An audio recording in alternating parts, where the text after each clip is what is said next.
It's funny that your guys' dads are, like, really chill about that. When my dad hands me money at, like, a drug deal where he'll, like, slide it into my hand, and I'm like, "What are you doing?"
So, uh, for starters, I'm actually starting this session a little bit different than where we had, as it is the morning after your guys' more or less like week that you've had free to do what you liked.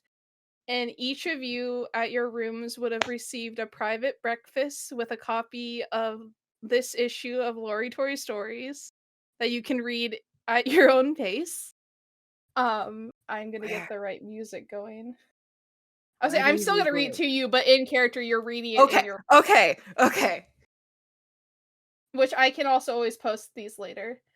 Ah, everything disappeared. It's fine. So for November, December of 2023, this issue of Lory Tori Stories starts as: Dearest readers, I cannot help but hold a smile on my face with the news of recent events. We have been graciously given the spectacle of the Tanglewood Chateau's Tournament of Strength. Amongst our members of the Nymphaeaceae Royal Tour, some other exciting characters made an appearance. Notable names we have not discussed much before were Pope, Inamoto, Robinson, Glofton, and Valsalor.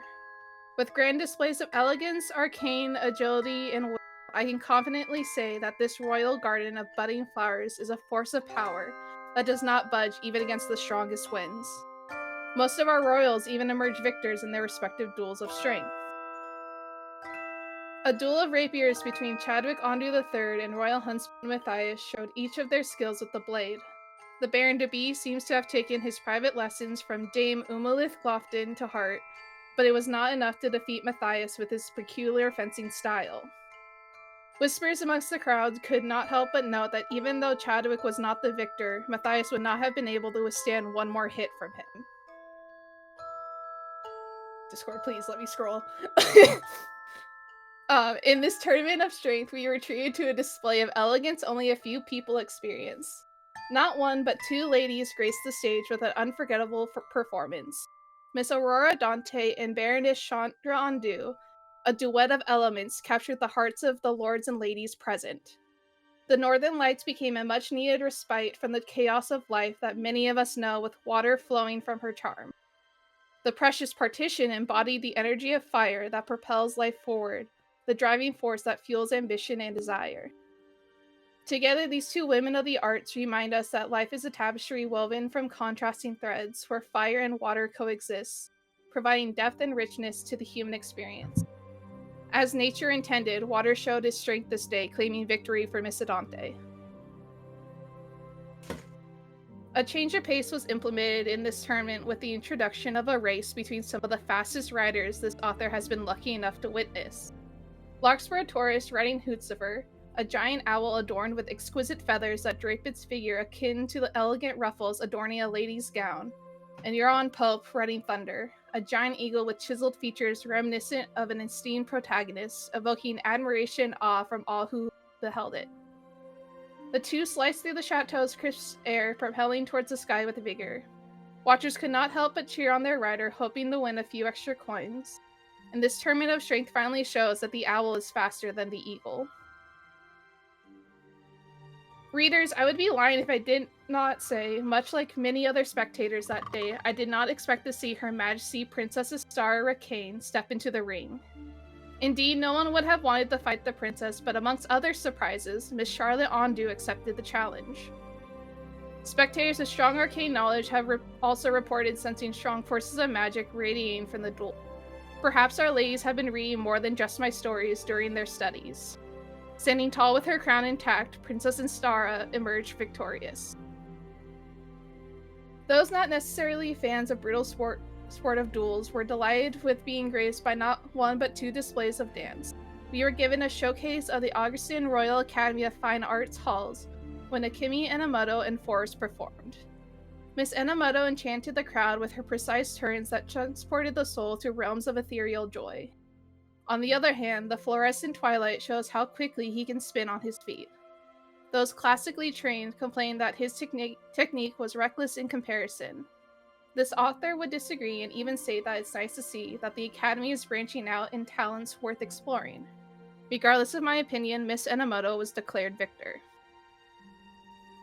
Within the walls of the Epitome Athenaeum, it is known that excellent knowledge is shared amongst its members. Today we are blessed with a glimpse into what knowledge the Robinsons and Umberwoods have received. Both sorcerers opted to fight alongside their chosen familiars. When summoning a griffin to the field, Miss Rosanna showed us her thorns, causing quite the scare amongst more than just her opponent. My mind is imprisoned in thought and my pen frozen upon this page. Ideas once abundant have seemingly vanished into thin air. Forgive me, reader, for I wish to weave more a tale for you. Nevertheless, Jemima, with a mind as swift as hummingbirds' wings, claimed victory. No tournament of strength would be complete without a display by our gracious host. Our final duel consisted of Baron Chadwick Ondu and the leader of the huntsmen, Hagmar Valsalor. The huntsman donned a new arm attachment equipped with two metal spiked balls that could shatter a shield, while the Baron donned nothing more but his fist and a thin sheen of dragon-like scales across his upper body. In contrast to our previous duels, these men's eyes, ablaze with a competitive spirit, darted between opponent and opportunity, seeking that critical split-second advantage.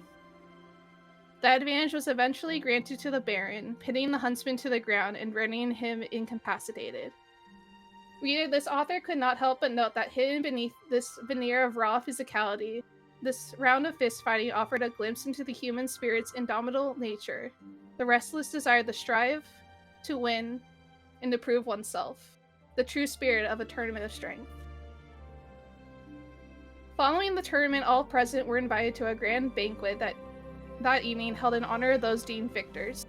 The Baron had a private dining experience consisting of 8 other victors, half of whom were members of the Nymphaeaceae Royal Tour.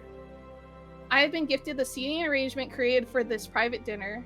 In clockwise order, it consisted of the Baron at the head of the table, the Spark Child, Jemima Robinson, the Wild Dusk, Miss Kefta Sinrick, Dame Umalith Glofton, Akemi Enomoto, the Humbled, and the Northern Lights.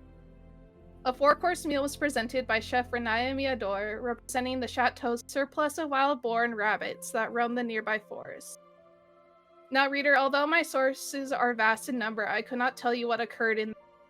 I'm afraid I've been granted I have not been granted dominion in some spaces, no matter how hard I try. Nevertheless, my retelling of events is not over. Guests participate in a lovely dance display following dinner. On the dance floor, many guests adorn their finest attire, hoping to catch a viewer's gaze. Imagine, if you will, our ladies and nieces with the gentle rustling of silk and satin as they glide across the polished floor. Bodices enhanced with delicate lace and thoughtful embroidery, an homage to skills and masterful artisans. Or the gentlemen, always dapper and poised, sporting immaculate tailcoats of richly woven fabrics, complemented by their dashing cravats and gleaming waistcoats. Those with a keen eye might have noticed that 2 courtships were proclaimed in dance that evening.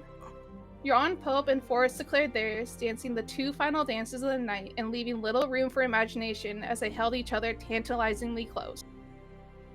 The other is one society has been speculating for quite some time now. Not only did this pairing dance the first dance of the evening together, but the last as well. Her Majesty Princess Astara Rakane and Royal Huntsman Matthias, the lightness in their steps reflecting the weightlessness and joy that this author could only inquire happily to be to their love, carrying them through the rhythm of music with ethereal grace. A small band of bards performed for our guests, led by Dearest, who some might recall had suddenly departed from the Augustan Royal Academy a while back. The guests were also treated to an exceptional performance by the Northern Lights, a soft melodic tune accompanied with Miss Adante's voice. Tender and expressive, it floated effortlessly above whispering sweet confessions and secret desire to experience just one precious dance with the object of one's affection. The rhythm and melody rose and fell, mimicking the emotions that surged within the longing heart, leaving listeners breathless and enthralled. All their dreams and aspirations converged with the crescendo of a long-awaited dance, encapsulating their deepest desire with a single moment of enchantment. The event ended after Miss Charlotte Ondu drenched the listener's heart with a profound sense of melancholy with an unforgettable performance dedicated to her late brother Chandler Ondu, formerly Chadwick Ondu II. Through Miss Adante's mournful tones, her viola communicated the most profound sorrow the family must be going through, as this is the only proper display the Ondus have made regarding those events. Those who prefer a visual representation knows that Miss Ondu's dress burned brightly with passion, each flicker and glow drawing the eye, offering a solitary moment of brilliance against the encroaching darkness of the night ending. And so, my readers, may my attempt to describe the events of the Nymphaeaceae Royal Tour in Dulce Larissa evoke a sense of wistful contemplation within your hearts. May you find solace in the quiet beauty that comes from witnessing these seeds being sowed, for it is a budding brilliance. We are reminded of the preciousness of tending to one's desire for our country, Azuria. Regardless of who you are, I thank you for engaging in exciting times. This year's Garden of Royals has not disappointed in its acts of good being. I await patiently to see where these stories of the Nymphaeaceae Royal Tour will take us next. Until then, dear reader, I bid you farewell. May your eyes come across my words once more. Yours faithfully, Lory Tori.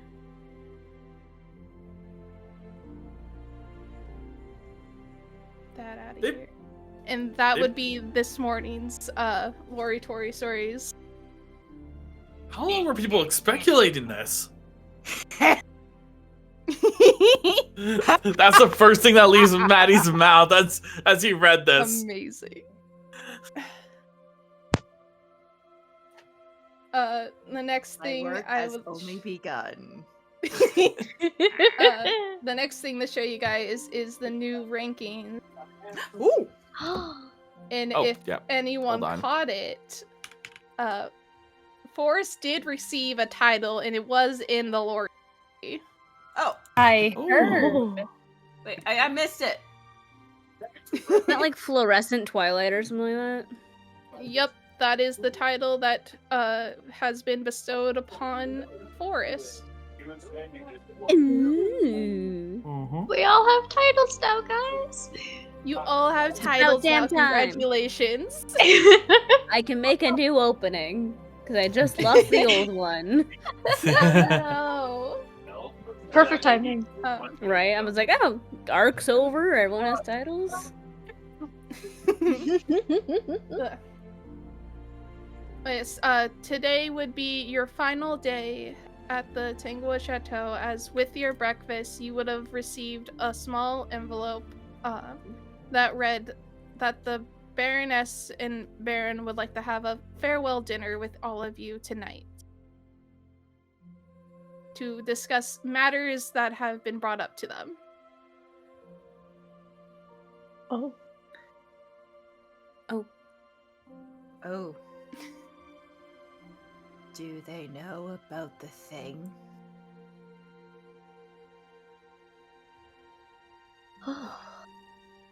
Maddie just because I'm assuming we're still in our respective rooms. He's gonna be Until stated otherwise. Yeah, until stated otherwise. He's just looking at the letter and he's just, what matters what they want to talk about? You know anything about this, Phantom? Phantom just kind of like rolls his eyes. You guys plotted on trying to steal Charlotte away from here. I don't Wait, know what? other. You were there. Obviously, I was not. Unless I was very much Tiny putting hut two. Tiny hut party. Hey, Maddie, keep in mind, Maddie may be clever, but that doesn't mean he's always catching on to things. You were turning into a himbo on me. Stop Like, making go. him a himbo! No. Need I remind you, especially you, Astara, that how traumatized this guy gets when everyone is cuddling Phantom, thinking he's a panther. She's starting to feel that too. She's like, oh, Exactly. So, needless to say, he is not focused. Focus, Maddie, focus. Miss, I'm Larkspur. assuming that's what matters are being talked about.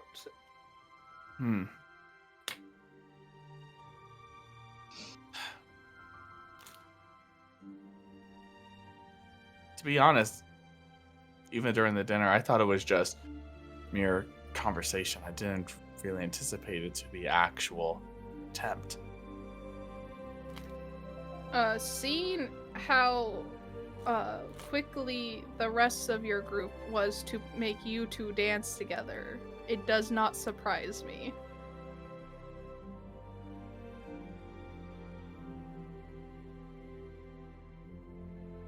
We'll unpack that later. Oh, you're purring? You're purring? Oh, baby. Well,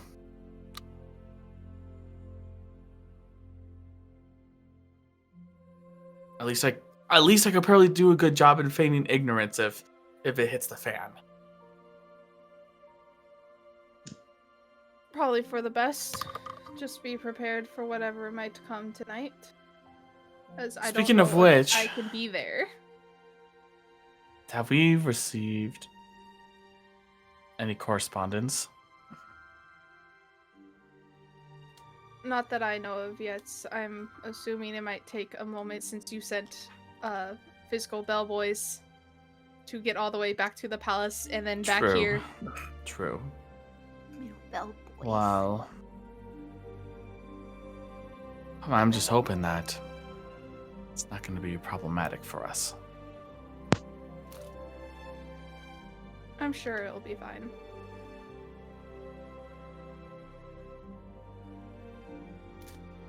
Well, Bless you.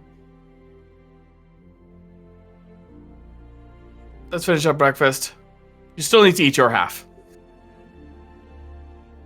Which he would go to eat his half of the breakfast. We're not all having breakfast together? No. We're served breakfast in our rooms with Lory Tori Stories and the letter from the Andus. Mm. And- Larkspur, upon reading the letter, is thinking, oh no. They found out about my plans to kidnap the children. I knew this would come. Oh well, looks like I gotta kidnap them earlier and escape with one of the carriages. She says only half. She thinks this, only half joking as she takes a bite of bacon or whatever is on the plate. Tasha?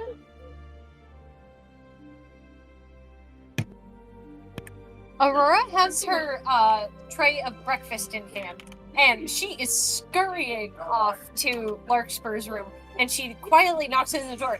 Larkspur! Hey! Opens the door. Yeah? Do you want company? Oh, sure, come on in. I'm just having breakfast. Samesies. How are you? Hi, how are you? And Larkspur lets her into the room. She will walk on in, set down her tray of food, turn to Larkspur. Did you read it? Yes. It's working. It is. It's nice to see that my little hints around the palace over the past 5 years have come in handy. Mm-hmm. Indeed. You've done well. Thank We've you. done well. We've done High well. fives to ourselves. High fives. Yes. Now we just gotta keep it up and hope Maddie isn't his usual oblivious self. After 2 dances, I doubt it. No, you'd be surprised. You would be surprised with him. His best friend before meeting Istara is a panther.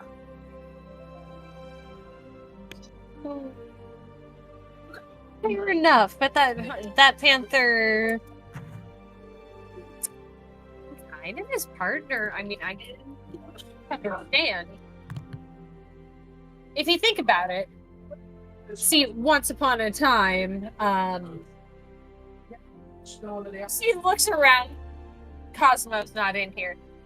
I would have loved to have used him as some sort of an animal companion hunter thing to, like, maybe take down some mice. But the boy is so lazy. He can't be bothered. See, I have the opposite problem with Hootzifer. With his prey drive, we've been working on it. I'm happy to report he has yet to try to eat any of the Ondu's horses. That's progress. There we go. Or any of the stray cats that hang out in the barn. But I can't tell if it's just because he's sneaky about it or if he actually hasn't done it.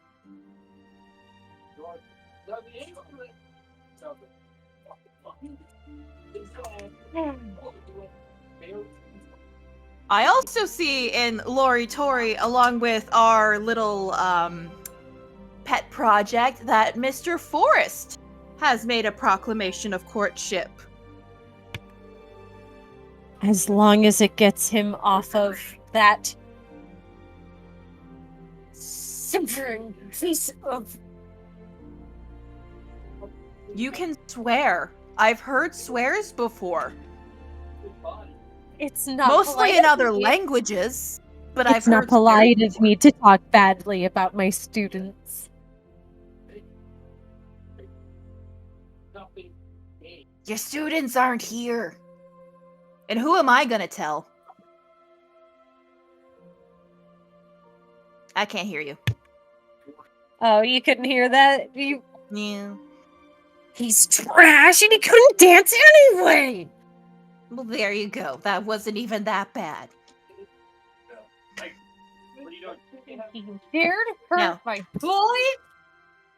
Oh, pardon me as I knock down every figure I have on my desk. Now, I'm just saying, if you actually hate this student that much, I have friends in both very high and very low places that can take care of problems like this. No. It's really not that big of a deal. The only thing I want is for Forrest to forget that he ever existed. If only. Poor guy has been hooked up on him for so long, and now, thank goodness, after last night, he's found somebody he can set his interests into. I hope he doesn't mind that I'm still gonna write him letters. I don't think he's gonna care. Okay.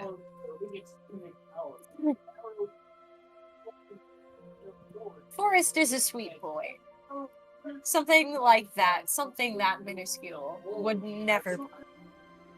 That's good. I also plan to write letters to Jemima, so I don't know how the Ondus will feel about that, what with them planning the betrothal between him and Charlotte. Oh, so it's funny you say that. Hmm? I had wine with the Baroness, Oh?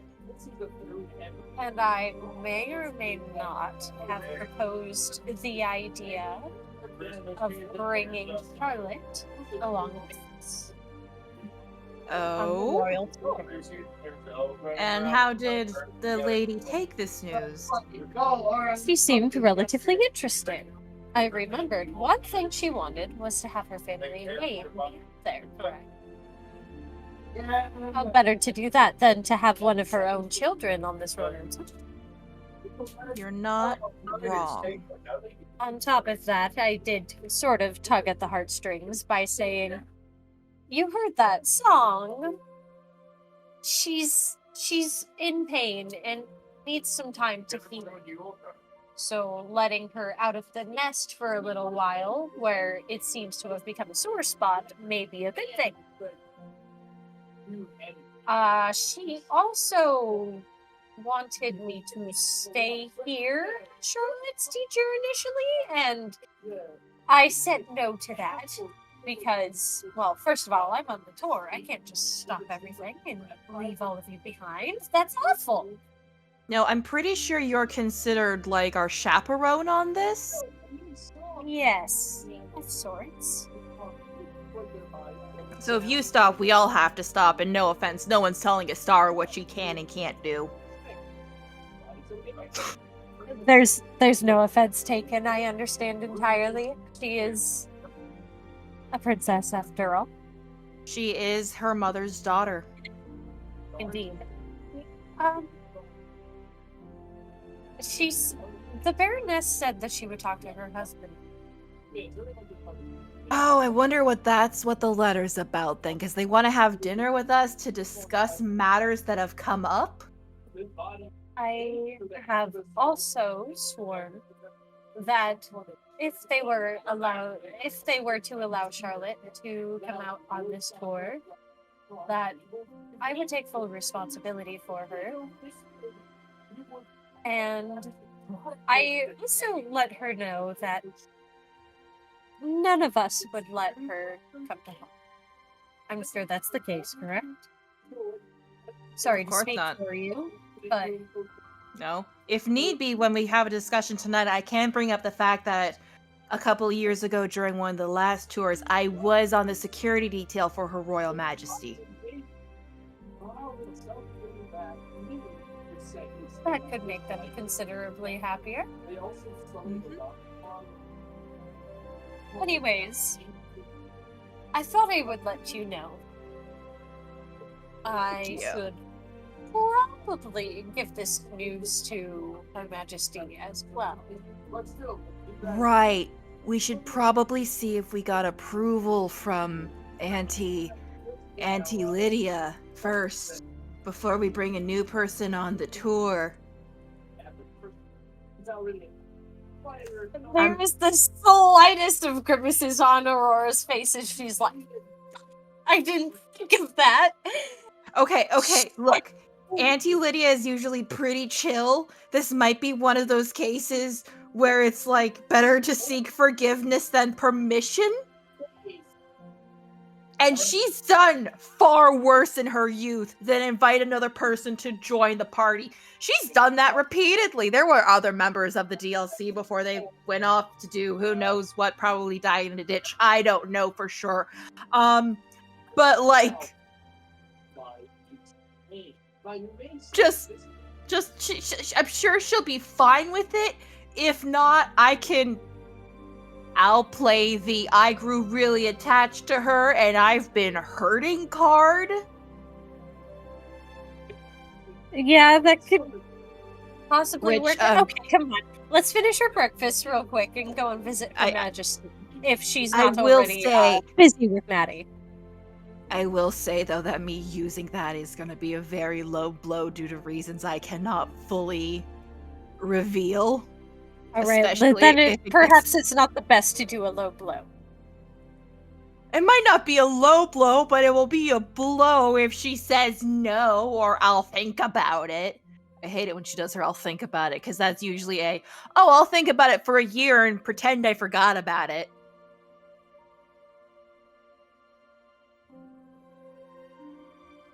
All I can think is my bolt. As Maddie, my bolt should meter, and if it was over Lark, it would be broken just now. Yeah, let's eat and then we'll go check on Sparky, see how she's doing with she like taps Lory Tori this, and see if she got like a letter from Auntie Lydia or Uncle Asarath. Probably Auntie Lydia. Auntie Lydia is more likely to write letters. She's gotten really good at it. Will do. All right, dig in.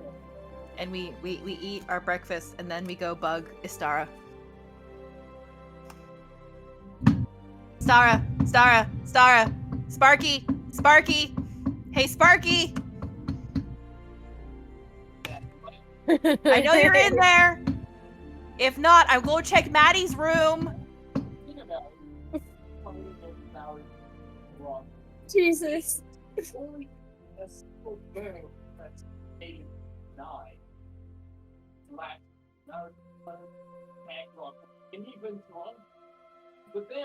Oh man!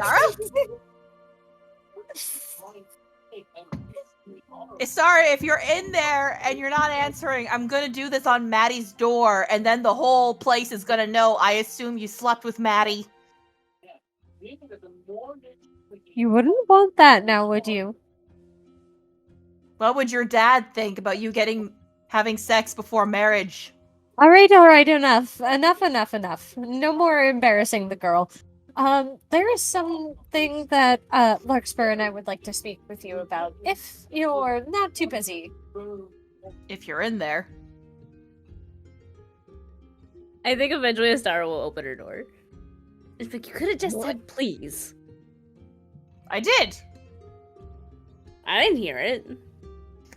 The please was implied, Sparky.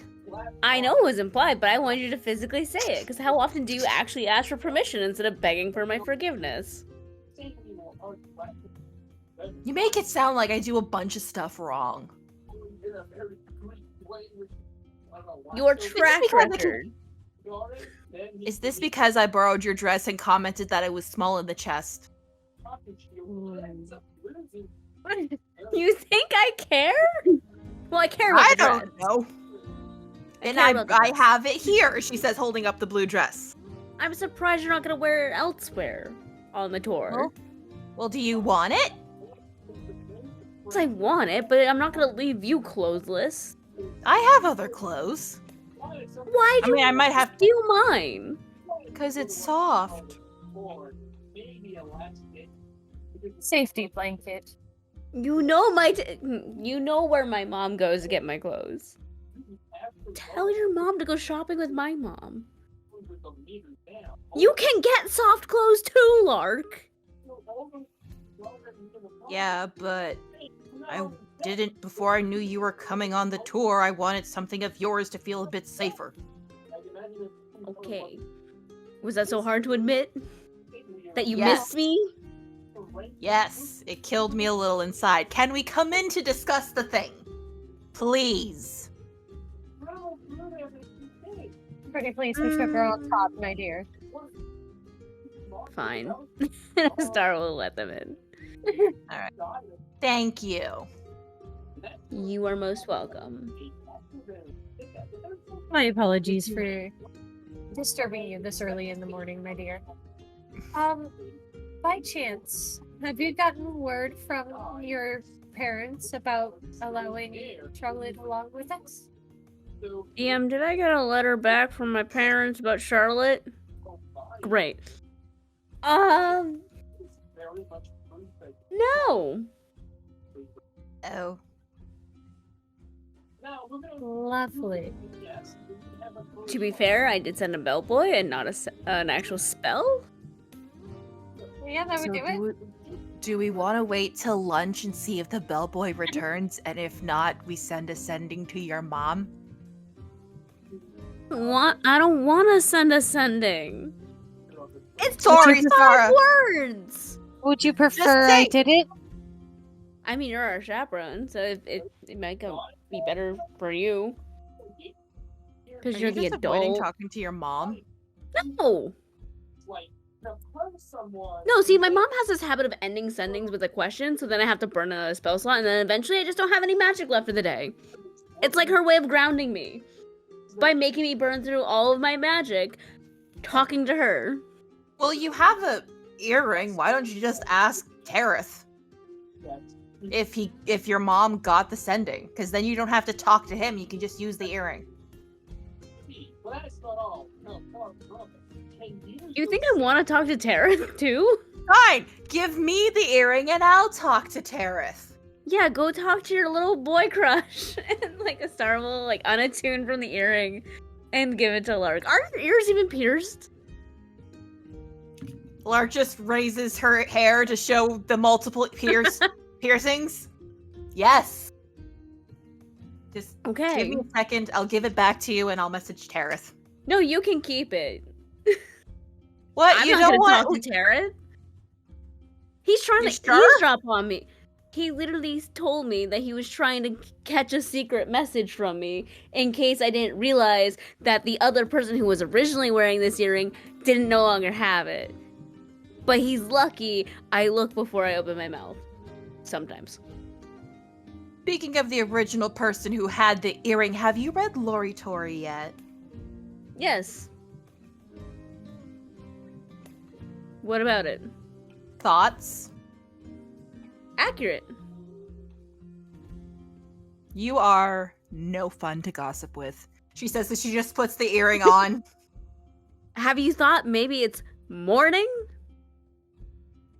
Yeah. It's morning and I'm for nocturnal? Me too. So am I. Distracted. Aurora's distracted and looking out the window. It was How long does it take for me to attune to this fucking thing? I haven't had one. An hour. Since It takes an hour, honey. You have to sit there and do nothing and focus on the earring for an hour. Thank you for freeing up my brain from one less magical item. I can now go invest in something actually worthwhile, other than talking to my older brother, who just wants to torture me. It's because he loves you.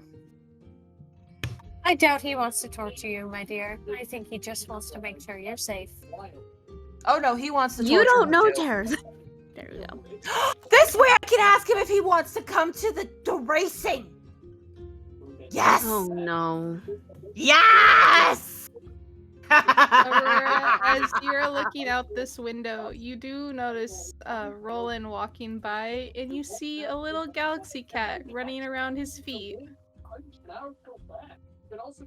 Aurora just smiles, and she's just really, really happy to see that. Do Astara and Lark see this? I'm pretty sure We're you two are bantering. screaming about Tareth right now at each other. True. We're too busy arguing about Tareth as Lark is focusing on this earring for the next hour. Well, my dear, do let me know if your mother does happen to respond to you. If not, I will be happy to send the message out. I will let you know. All right. If you'll excuse me, I have something I must attend to. And she will bow to the both of them.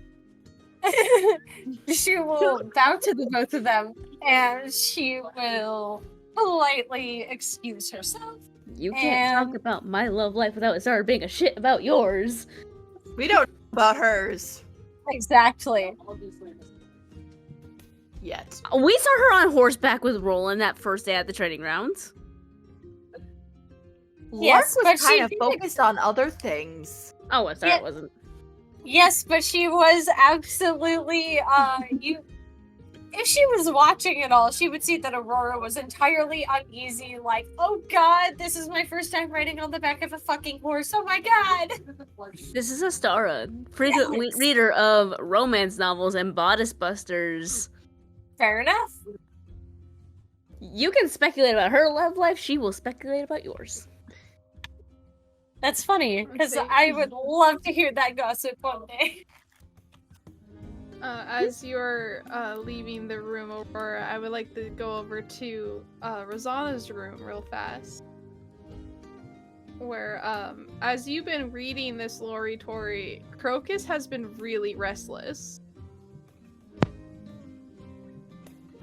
She was kind of like, she had probably like just gotten to the part where it talks about Astara and Maddie. She's like all giddy and stuff. But noticing Crocus, she kind of Hate all of you. and she was like about to like put the paper down to go run to Astara's room, but she notices Crocus. Huh? Hey, buddy. What's going on? He's got like very dilated eyes right now. Okay, hi. She'll kind of like go over and like pick him up gently. What? Buddy? Crocus?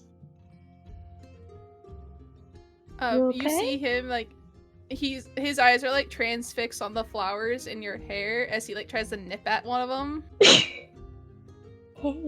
And she'll kind of like telepathically go like, bud. I know it's been a while. Are you okay?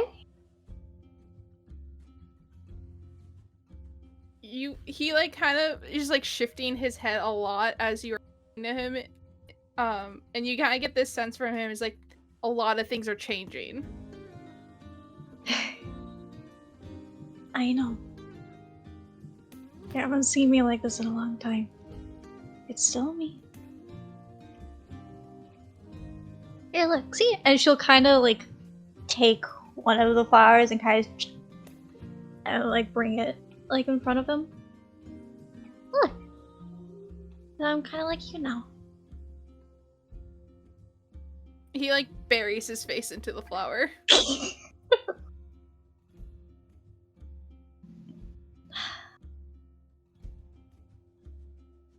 Pseudo dragons are strange. Has she ever seen Crocus behave like this? Or is this like... This is new. It's equivalent wise, he has like zoomies for his pseudo dragon. He is the pseudo dragon zoomies. Okay. Well, you're my familiar, so I would assume that me changing also makes you change, but...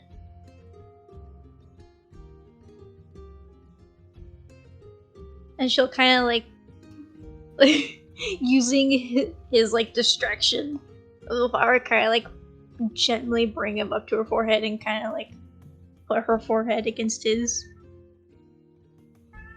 You feel his like wings come onto like either side of your. Oh, okay, hi. Yes. I love you too, buddy. Do you just want to be on my head today? Before you finish that, he's like he clambers on and he's just kinda like up there like looking around. Okay. Roses are like pseudo dragon catnip. Got it.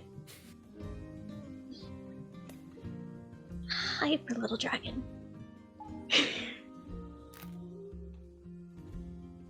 Okay. She'll just give him little scritches and let him sniff around and play in the roses. Okay. Cause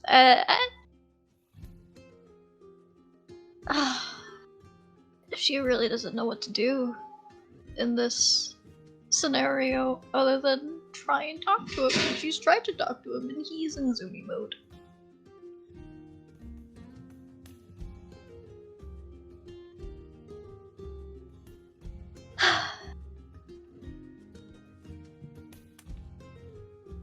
Yeah, she'll kind of just. Now that her focus is on Crocus, she'll kind of just sit there and like continue to try and like talk to him and see if he'll give any sort of response. I think after a little bit of him like chilling on your head, he would like clamber down to your shoulder, like probably the opposite one of your braid essentially, and you get a feeling from him that changes tonight.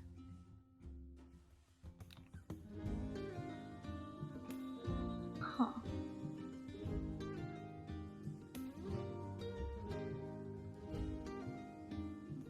Well, guess I'll have to find out what that means tonight. And she'll kind of like nuzzle him on her shoulder. Which he would return. Do you want to go bug Astara? Back in zoomy mode towards the corner. She'll go after him.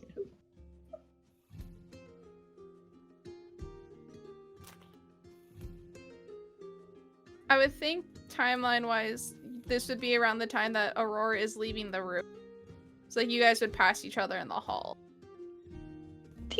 You'll see this little like flash of like purple and green running, and then Rosana kind of just like trying to like not run after him.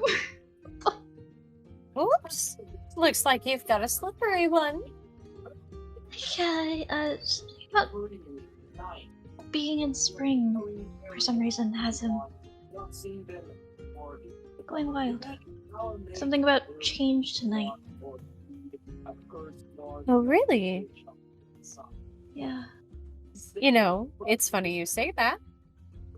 I may or may not have asked Miss Chandra if we could take Charlotte along with us. Perhaps it has something to do with that. You actually asked. I did.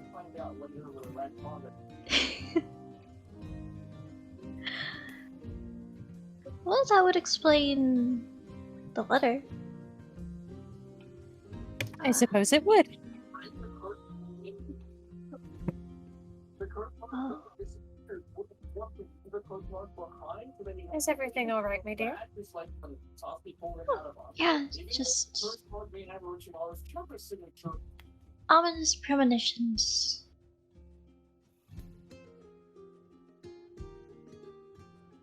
What was I doing here again? Right!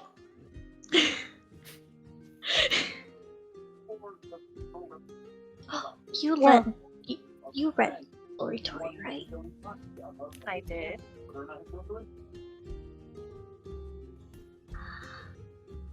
And you kind of just see her like a little happy. She just leans in. Oh, I know, dear. Lark and I feel the exact same way. She says, lightly patting her on the shoulder and continuing on her mission. See you at dinner, my dear. I'll see you at dinner. Oh, go. Where did that zoomy boy go? He is at Astara's door, and you know, like when cats are like really want to get in something, like their arms are like going under the door, and just like its tiny little pseudo dragon arms just going ham under there. Crocus! I have taught you better manners than this. He's still going, like he's not stopping. She'll kind of like pick him up and kind of like gently try and get him out from under the door. He's really wiggly. Go back on the head. Come on. And she'll gently knock on the door.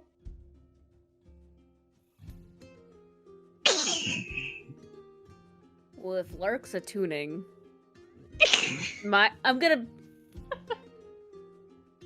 door, I have to answer it. Sarah will get up and open the door and be like, I thought I saw little dragon arms. Yeah, he's really hyper today. I'm I trying think really. Go ahead. I'm trying really hard not to break my focus on this hearing, but did I hear little dragon arms? Crocus was trying to get from underneath the door. That sounds adorable. Do you want to come in? If Crocus wants to run around with Endora. Oh, that would actually probably help him. At least they're the same size.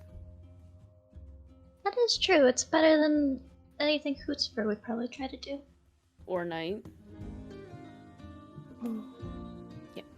Or Phantom. Oh.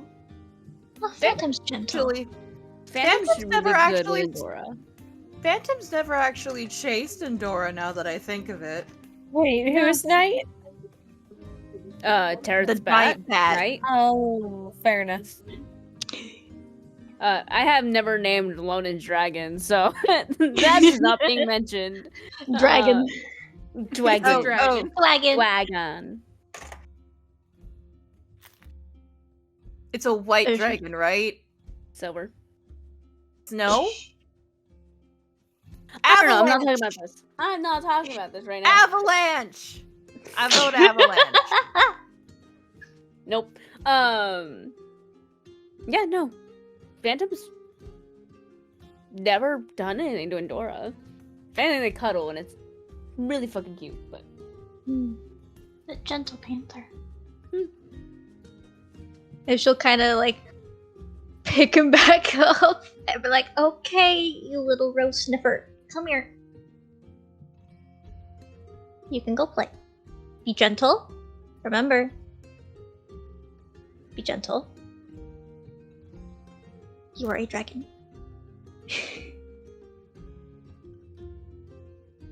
Endor is a fairy.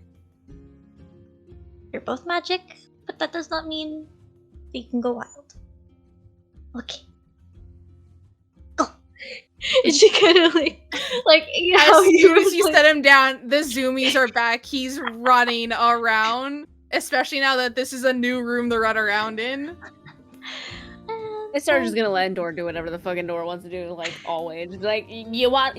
Okay, go play. No more lip doodle. Like, I know we're not at work. You're gonna get chunky. Go run around. Go play. I You think should do that Endora's thing trying to with the- chase Crocus. Because he's a lot of energy, be like, you need to calm down. I thought Crocus was no more calmer than this. He usually is. I think something with me being in spring is causing his floral pseudo dragonness to go wild. He would not leave my roses alone. At all.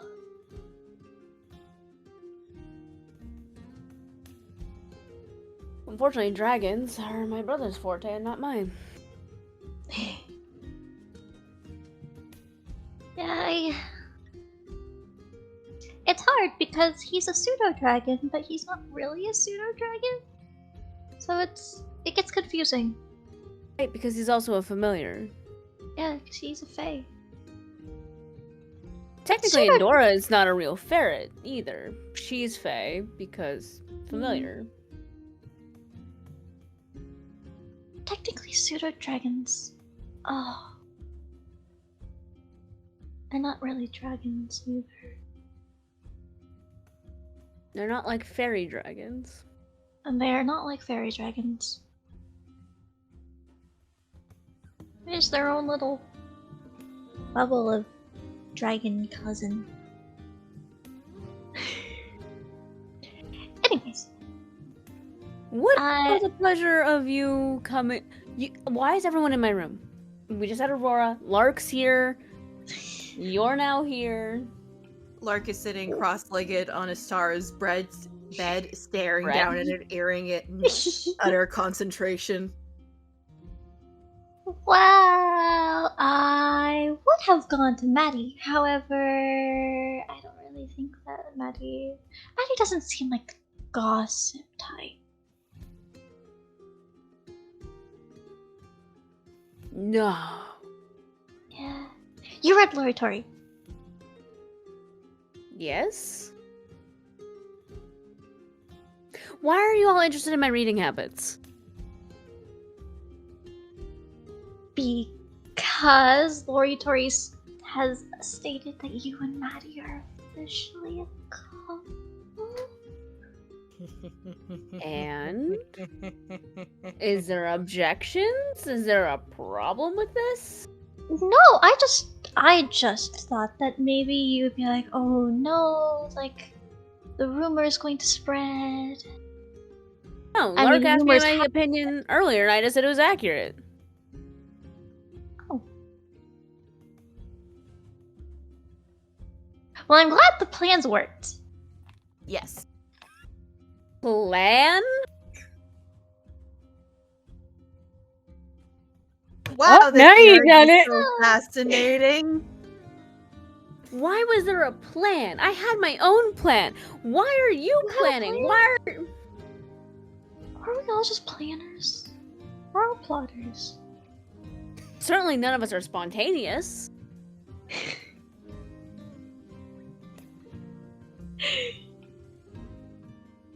Well, I it's can't just comment. I'm focusing on this earring. Oh no, please comment. You can break concentration, start over. start over. Not with my fucking attention span. I'm proud of you.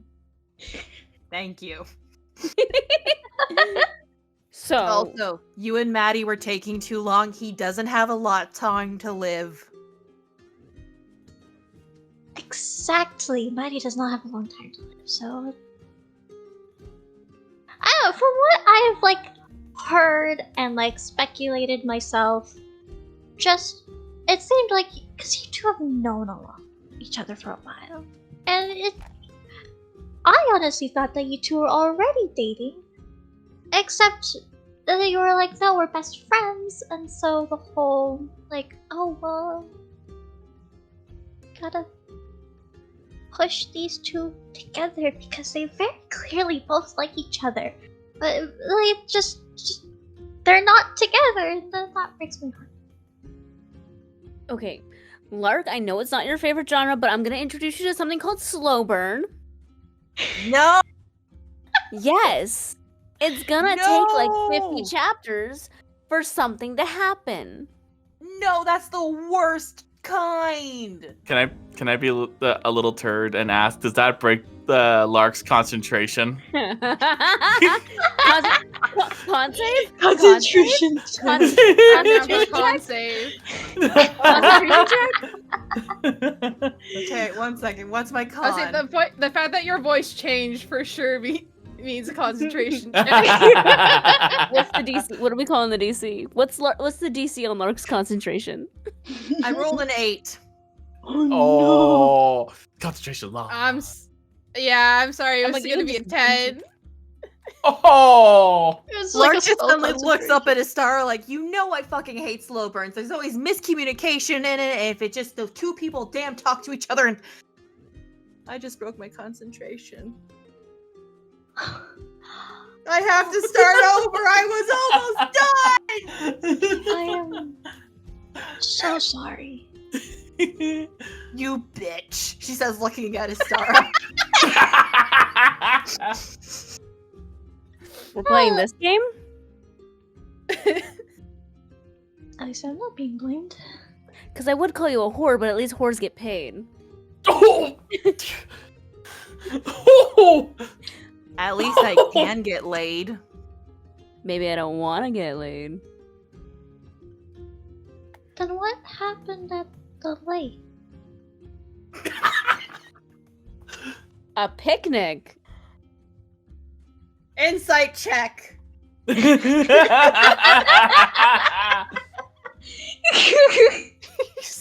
Oh my god. This divulged so 18! fast.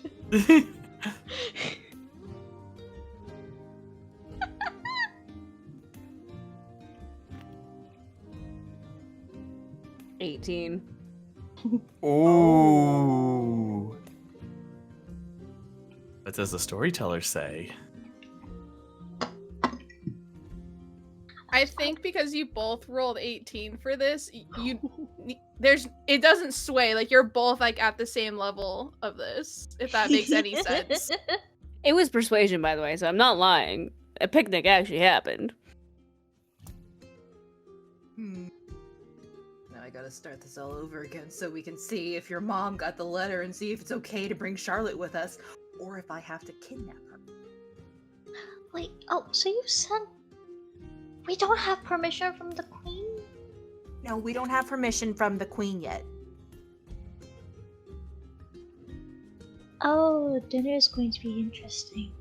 That's why I'm trying to attune to this earring, because somebody doesn't want to talk to their brother to talk to their mom. Yes, because Tareth is not a good communicator, and things get lost. And Then 25 words. I'll ask him to give the earring to his mom then, or whoever has the earring on. I don't know who's at the other end of this. I'm hoping it's Tareth. Knowing my luck, it's gonna be my dad. Last I checked, it was Tareth. But I haven't used it since, like, day one? Because Maddie had his taken? Out of character, it totally doesn't help that Thal actually trained Tareth. Yep. The best option for whoever could be at the end of this earring is Tareth. The worst option would probably be Zaire. Because it's morning and he'll be grumpy. What if Dylan's on the other end of that line? If it's Dylan, I might actually stab myself in the ear. Ooh. Please do not. I won't. I don't have any healing magics.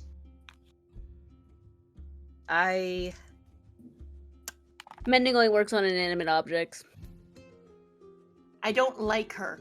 She's not even from the family. She's just I gotta focus. Why don't you like her? Because they want the Tareth booty. She's taking away my other best friend. Is that all he is, Clark? It's another point that I'm not good enough.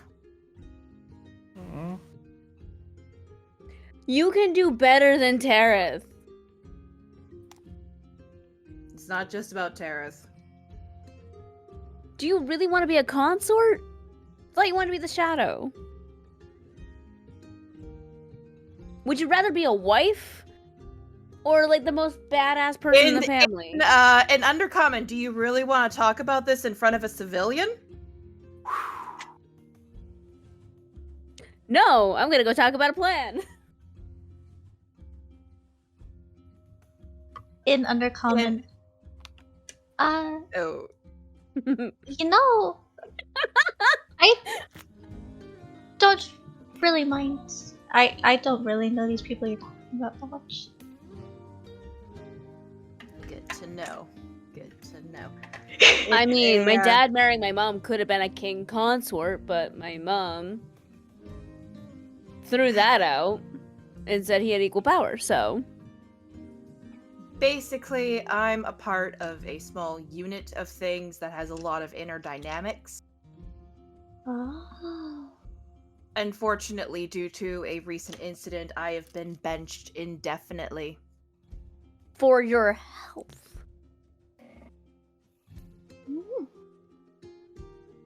We like you living, Lark. Because this is just temporary. This is just temporary. Death is permanent. Well, no, that's not true. But you understand the gist. Exactly, especially after what you went through. What?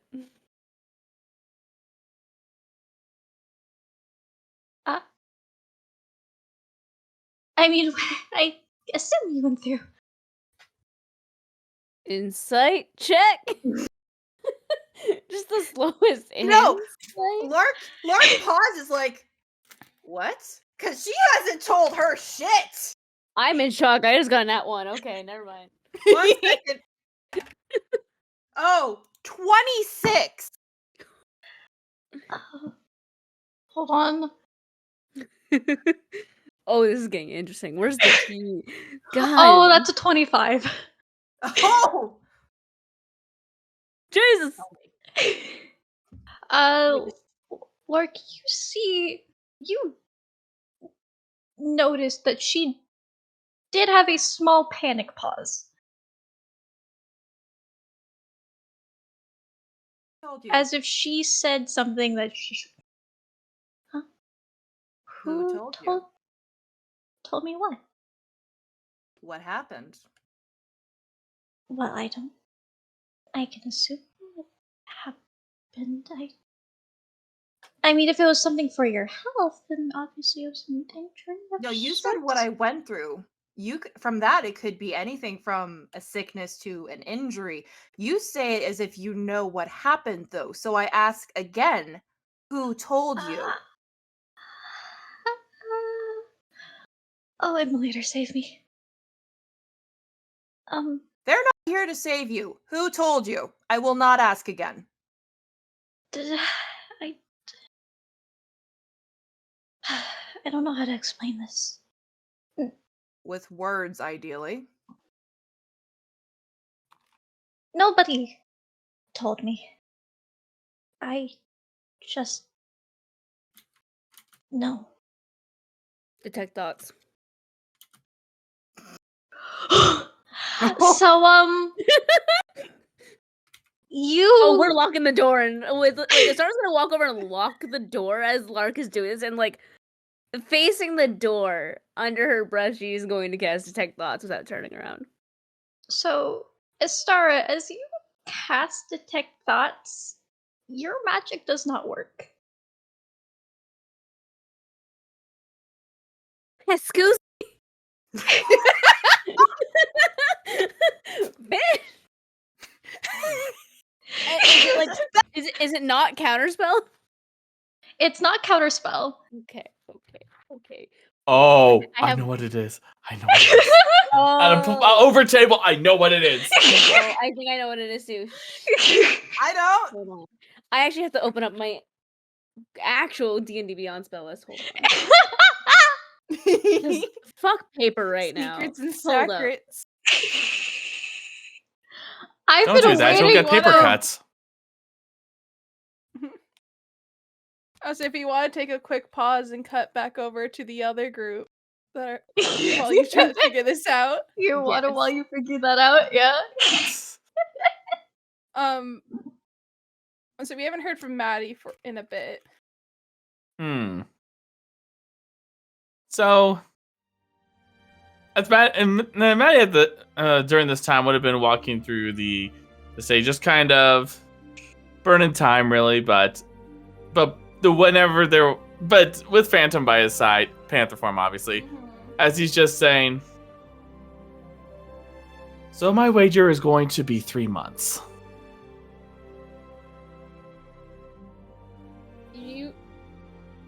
Now that it's been established, he is talking to you in your head. Correct. You hear back from him.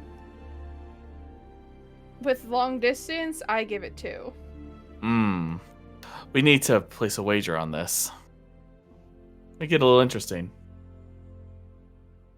And what would you have to wager?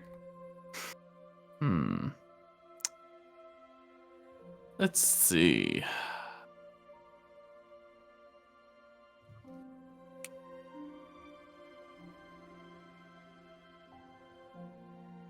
He just, I see him thoughtfully at the 4. Let's make it interesting.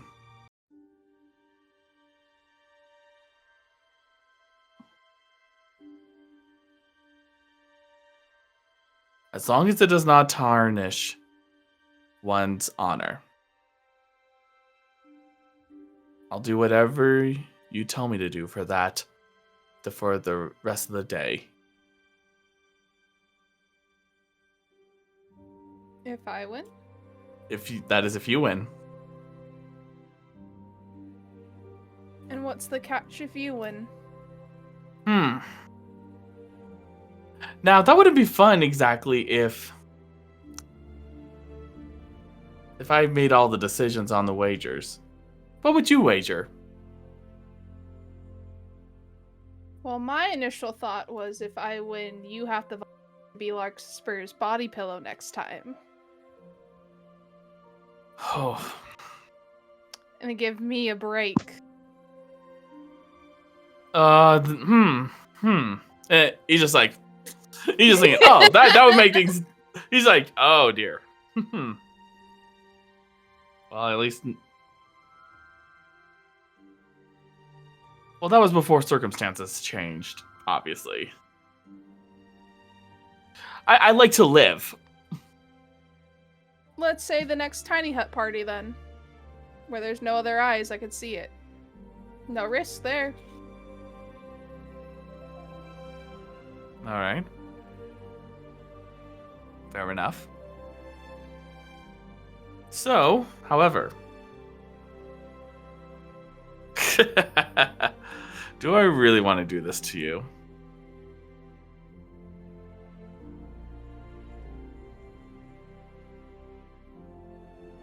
Well, I can't exactly say no to my lord now, can I? I'll be generous with this one.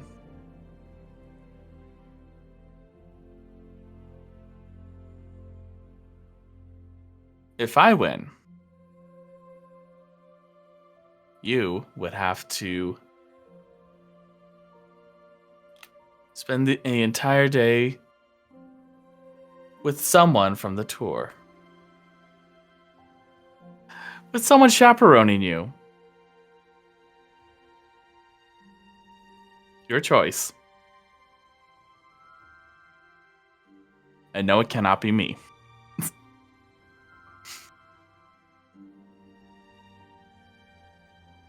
Are we assuming this is me in panther form? No. Not in panther form.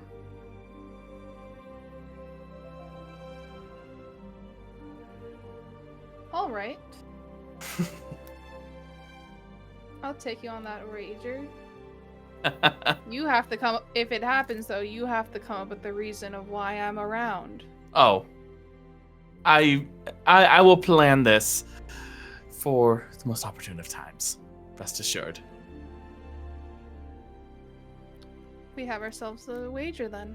Indeed we do. And rest assured, after your day with the person of your choice, I'll be certain to have a bottle of fine wine ready. You just see like the competitive gets little shit smiled on his face as he says that. As long as it's not a bottle that Miss Charlotte has tampered with, that's fine. Oh god, no. Truth? Charlotte fear. Yeah, I'm cautious of Charlotte as much as I am with Astara.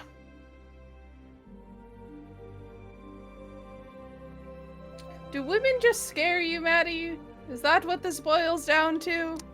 No. The only it's those.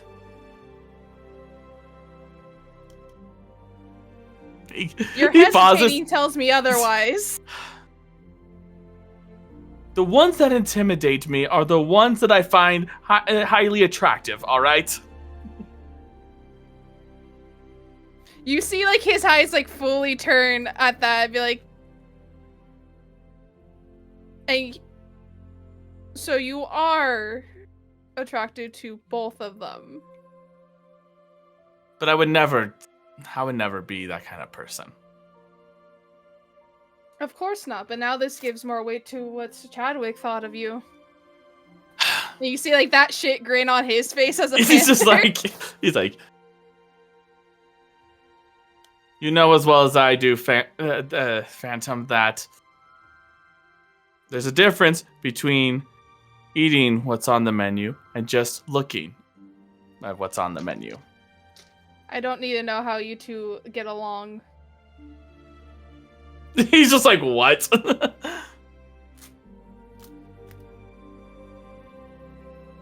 But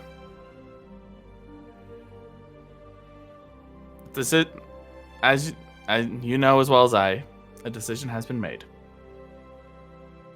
And I will not do anything that would cause harm to that. Of course not, or else you'd have the queen coming for your head. You mean not the king? I'm sure the king would enjoy that very much.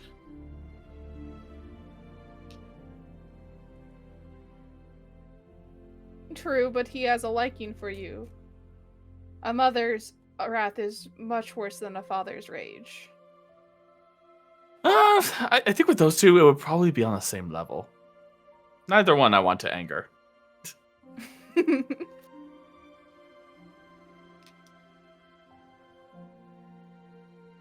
Rest assured. Sorry, go ahead. As you guys are walking around, you see a lot of the servants are preparing your guys' stuff as they begin to pack up things that you guys don't necessarily need into the carriages, and there is a little bit of a hustle throughout the chateau today. And can I have you make a perception check for me real fast? All of us? Just Maddie at the moment.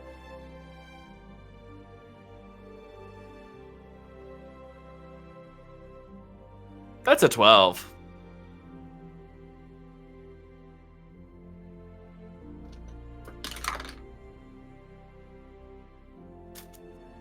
You would notice on your walk that like a little bit away from the chateau there is the elf that you recognize from the band sort of stumbling around.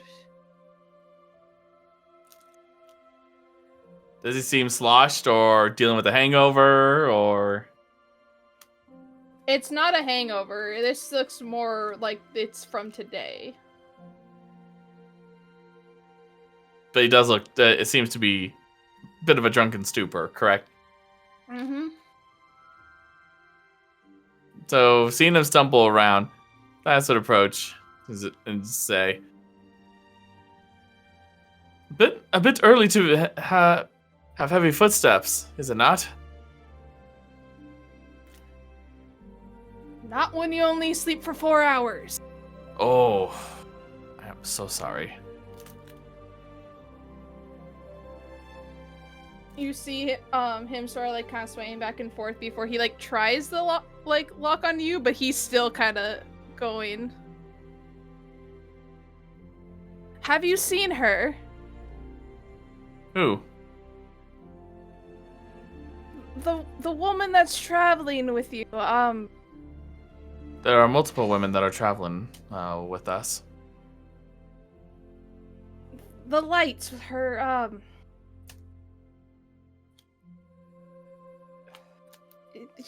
she's much older than the rest of you. Oh, yes, I know who you're talking about. Have you seen her? Not today. No, I have not. Why did something happen? You see, like, his brow sort of like furrow more. It's like, yes, something's happened. Her family's the cause of this again. Okay. I need a bit more details as to what exactly is going on. I have as much context as what you are giving me as of right now. Well, if you don't know anything, you're no help to me. Well, you have a choice. Either accept the help from someone who is willing to be of assistance, or try to find someone who knows and does nothing. Where's the other boy? Good question. I haven't seen him either. As he says with a smirk, as he just starts walking away from him, just like, haha. Yeah, he's still kind of like he's more just like looking around now, like trying to spot anyone else. Maddie's just like, as he just telepathically with Phantom, just. Some people look at the gift that's offered, and yet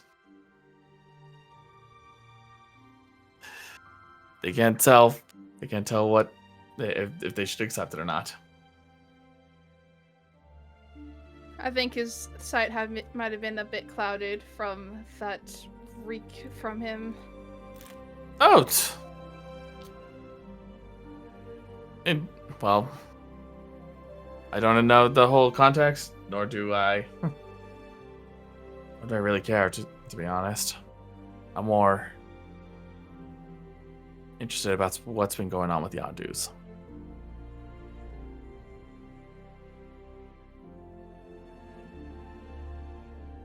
There's still things that don't add up.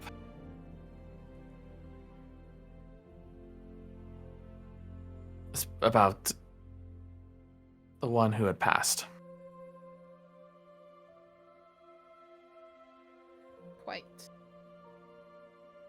But if Miss Charlotte does join us on the tour, she might be more willing to open up about the things. Being Perhaps. away from home. Charlotte and possibly Chadwick if they're able to. I'm not sure if the Baron and Baroness would want to let go of both of their children. Fair. Seriously. I mean, especially if it's the eldest. Precisely.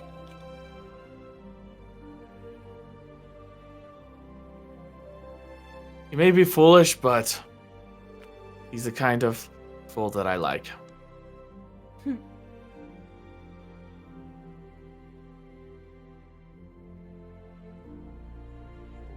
I just wish his energy was put more to something to help the plight instead of directed towards us.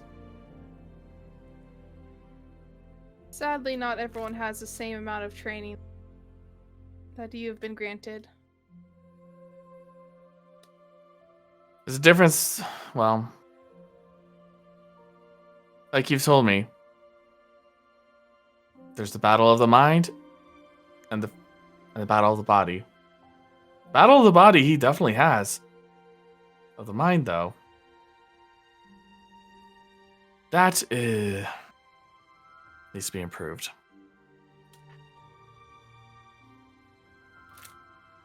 Perhaps with his sister gone, he might be given more lessons on the mind. Or he just might be sending me letters threatening me to not do anything with his sister. After Lory Tori Stories today, I don't think you have to worry about that. True. True. That's the one thing I don't understand is how is this person able to gather so much information?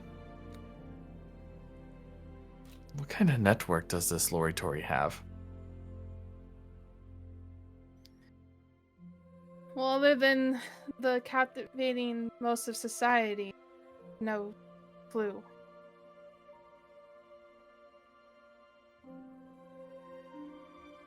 If I wasn't already making a wager, I'd wager that Lory Tori's a changeling.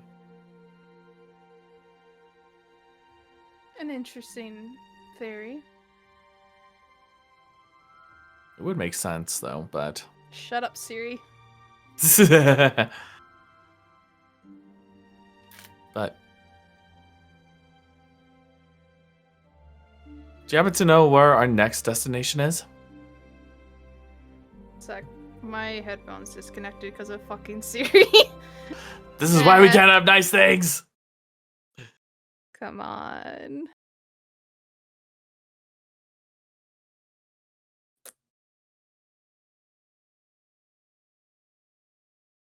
Okay, can I hear you now?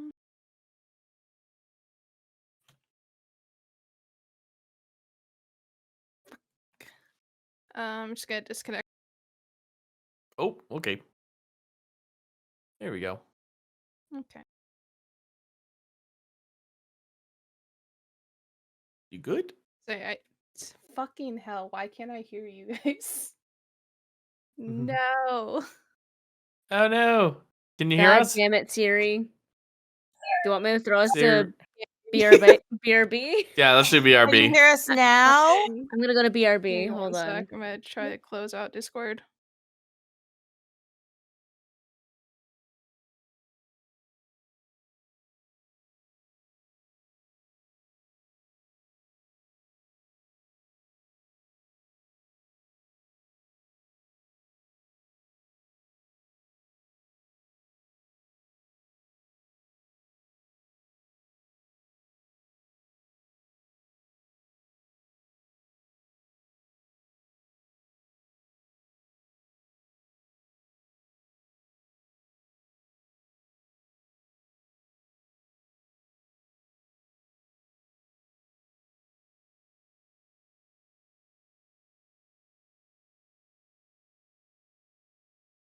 So Yeah, because I was probably gonna pull from Maddie and Phantom anyways, as they had their little interaction. Yeah. And we now have a wager. Let's go. We do have a wager that has been established. All he needs to do is just survive for over 2 months and he's good. But I was gonna cut over to where Aurora is running off to.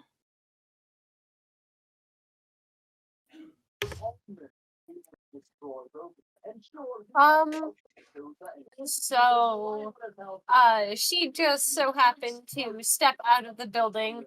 She timed it for when Roland would be basically doing his rounds around the front of the chateau, and so she would step out and be like, "Oh, so nice to see you, Roland. How's your morning going? Hopefully not too busy." For 14 minutes. Good morning, Aurora. It's good to see you too. I'm having a lovely morning. Are you out for your morning walk? Yes. Would you care for some company? Of course. And she would just gladly swish her happy way up to his side and look over at him. So I saw Cosmo was following you this morning. Yes, he's gotten much friendlier with this past week. I'm sorry about how mischievous he can be. No, it's just a little jarring when he brushes up against my leg and it's just cold. It is interesting, isn't it? It's nice though when it makes it to where your pillow isn't ever warm. Always having a cold pillow. It is nice.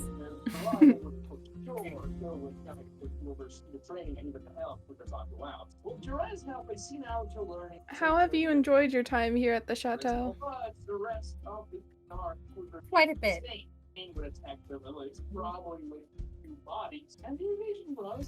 There's a couple of things I would change.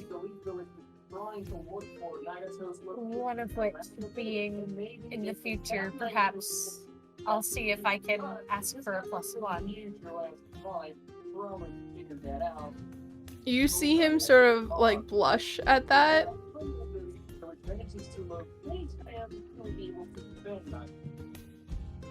It would be a shame if you were on horse duty the entire time.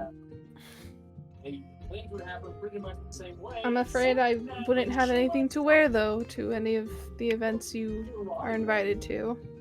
Oh, my dear, please do not worry. I have that figured out. You do now. That was See, fast.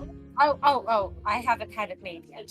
However, Forrest did let me know that he has a little turtle friend that made one of his outfits. And I was thinking about possibly commissioning her for something for you. If that wasn't overstepping, of course. No, I'm intrigued to see what you would dress me in. But I must warn you, I'm not as adventurous as Forrest is with his attire. Oh, please. I would not expect you to be. He is a piece of work of his own being. There are not many like him out there. He's very unique. And I love him for it.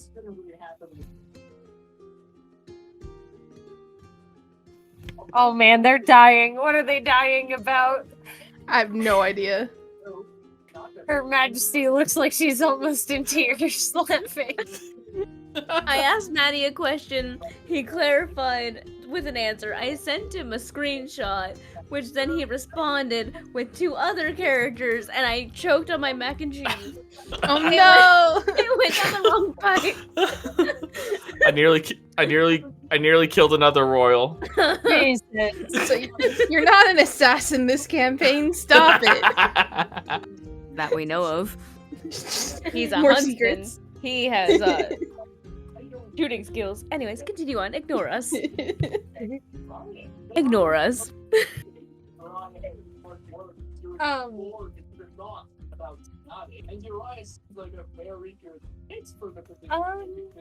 So I should ask, what's your favorite color? Sort of a basic question, but it is important.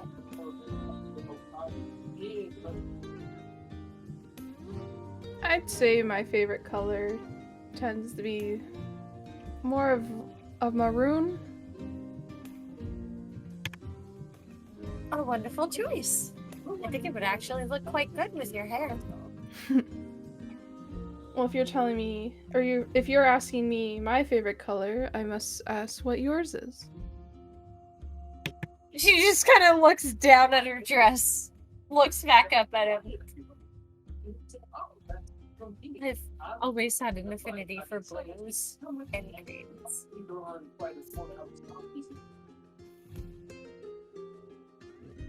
Then I understand why the Northern Lights is a suitable title for you. Her ear tips are red.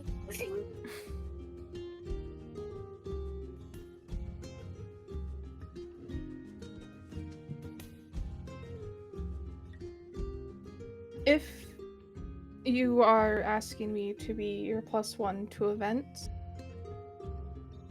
do we need to make things official for the rest of your group to know? Aurora's face gets red, and she steps in place, and she's like, "Oh dear, I may or may not have. I didn't think about telling them. Oh boy." And she's like actually like she's thoroughly embarrassed. She's getting giddy at the thought. She's like a high schooler. She's like. You would see him sort of stop and like go to reach for your hand before kind of like hesitating. She would just reach out and grab. Don't think of this as me saying no, but me just trying to figure out how to break the news tonight. Trust me, I didn't think it was a no, but before he kind of like looks around, I just wasn't sure if this would be something that would have to be kept private for your family's sake. Truthfully, I think my son would be happy to see me with someone once again. He worries a little too much, I would say. But and if my mother were to say anything, I would just let her know that of all the people she chose somebody from outside of the family, and even from a family that was hated by her mother. So, she has no room to talk. I can choose who I want. And if she says anything to you, let me know. I will set her straight.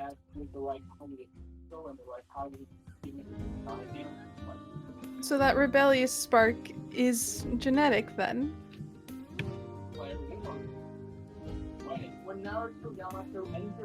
He wonders where it came from.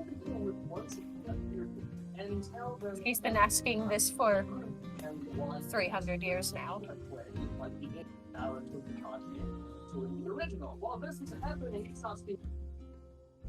Well then, I will follow your lead on how to handle this. Just say the word and I am at your beck and call.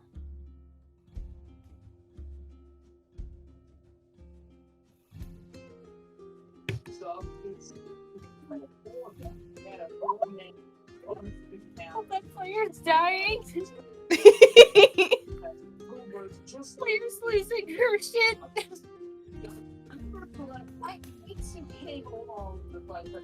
Rora's taken aback. Yes.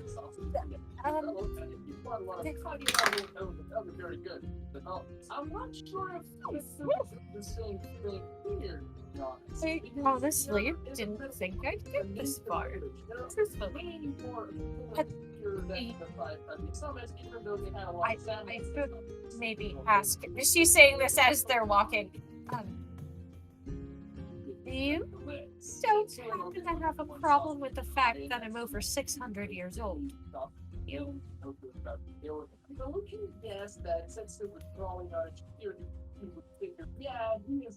No, I wouldn't say I have a problem with that.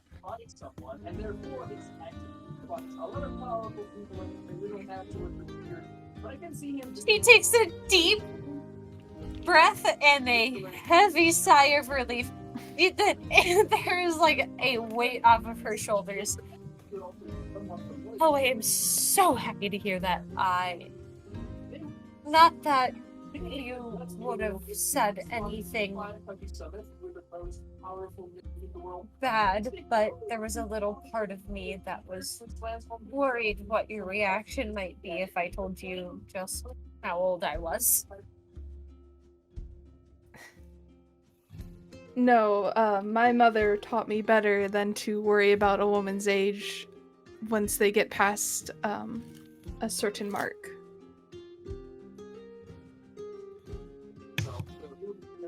A smart woman. She is.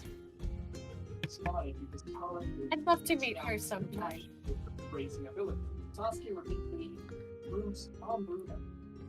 If we get the chance, then I would gladly introduce you to her.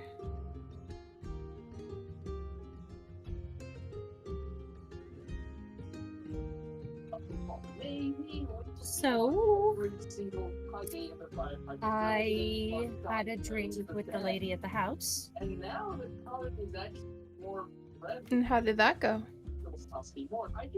I may or may not have convinced her to let us take Charlotte with us. Already adopting more children.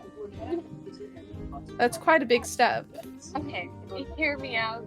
Initially, she was going to ask me if I would stay here and be Charlotte's teacher, and as lovely as a prospect as that would be, I would not want to take that opportunity from Jarlitha.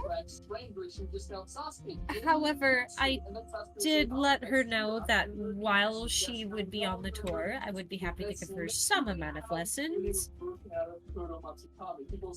and would gladly take her under my wing and made sure she was safe during the tour.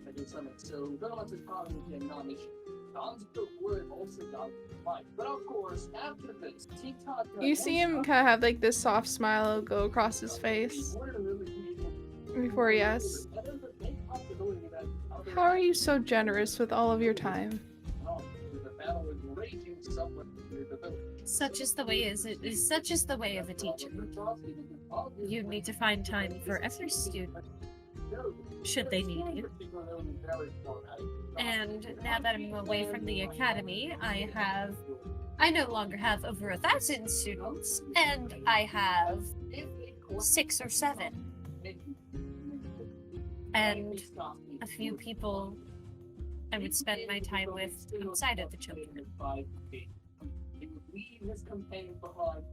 And she would say that with a soft wink at him.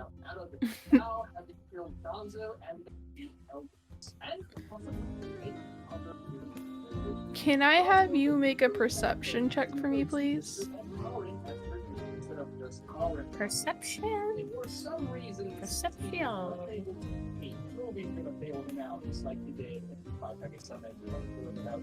Oh boy, 19. As you guys are walking in, I think you guys have probably made it more back towards like the back end of the chateau's like estate area. You would see Jarlither stumbling around. What's that cloud doing? Perhaps that's rude of me. Steve looks over at Roland. Should I go check on him? Possibly. It seems rather early to be drinking already. Right. He takes a deep breath. Not that I couldn't handle myself, but things get ugly. Would you mind staying within earshot? Of course. And possibly getting someone should it turn ugly? If anything happens, just call for me.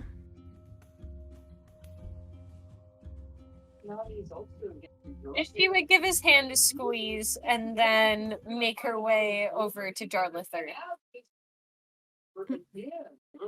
Yeah, you would see him sort of stumbling around. His bottle that he has in his hand is only got like a quarter left. Where'd you snag that bottle from? So early in the morning. Snagged it last night, but you. Me? How is it that you're always involved? Excuse me? Excuse my manners, I guess you wouldn't have been told yet, but I have been let go from the estate as of last night. I can assure you I had nothing to do with that. En contraire, from what I was told by the Baroness.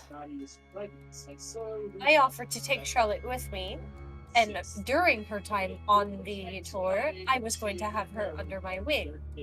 Away from your lessons, I would have been tutoring. Yes, but if the girl is not here, there's no one to tutor.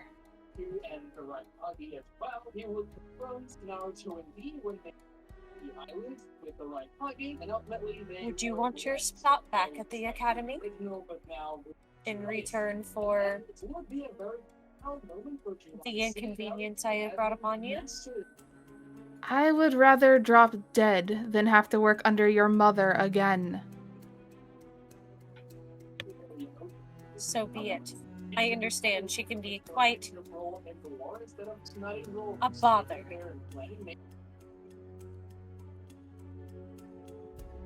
So you might run with your family and that boy that you're tutoring. He has a I just name, hope- Arthur. You will show him respect. Apologies, Forest. I just hope that the same does not happen to Miss Charlotte. What are you insinuating? That I would just let her die? No, but I'd hope that you'd better protect her from men that could hurt her, like you were with Forest.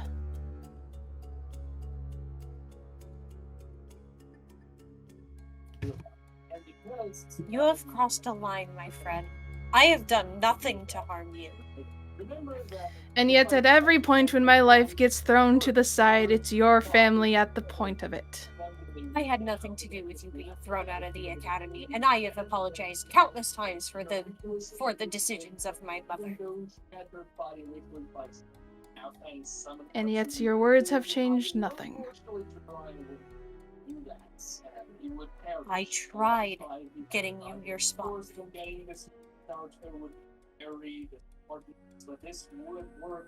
And yeah, that's the only time that you haven't been able to tell your mother to get what you want. Is that right? I haven't been able to get everything. And I can promise you, I have not been just gift-wrapped everything, just like you so happen to believe.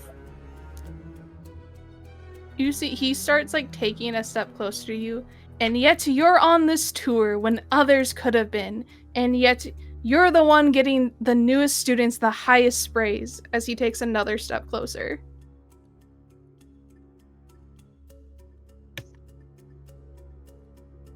Jealous, are we? I'm not trying to start anything here. I'm good at my job. You were good at your job too. I'm not sure what my mother had such a big problem with you. I thought it was misplaced hate. But with how you're acting now, perhaps she had a little bit of a good reason for letting you go.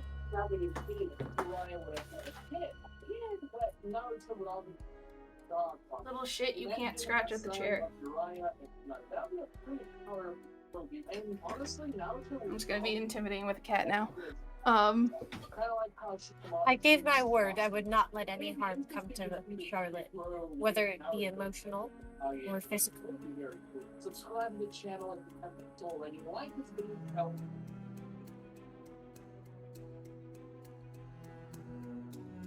You see he's about to take one more step closer before, essentially, you've seen arm go past your face right into his. As he is knocked to the ground.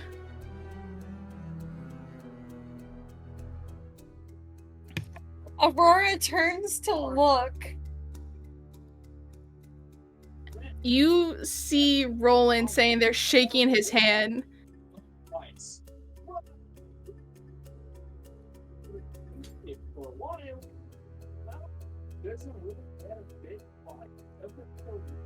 Before he kind of stands, he kind of stands back up, looking at Dralither. As a bard, I would think you would watch your mouth a bit better in front of the northern lights.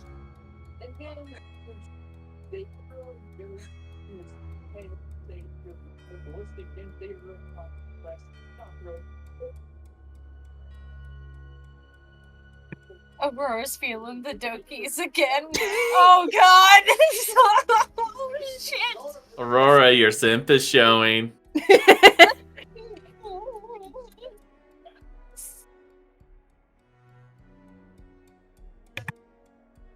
I never wanted any harm to come to you, Dralither.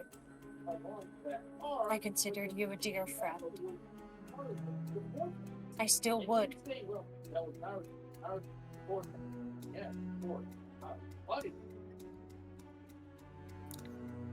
You would hear kind of like Jarlather murmuring, like, as he's still on the ground. I think you get like one of the words that you are like able to hear from him is just we'll see at his next show. If you do anything to sabotage him during one of his performances, I will make sure you never teach again. Do you understand me? Mark my words. You hear him sort of like laughing to himself before he kind of sits up, still not fully like comprehending. You're so vain to think I'm talking about your student.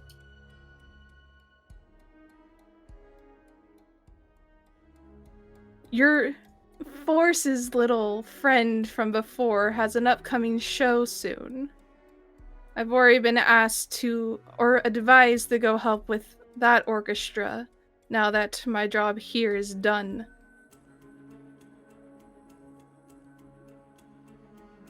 And by my guess, your little group might go and support the arts.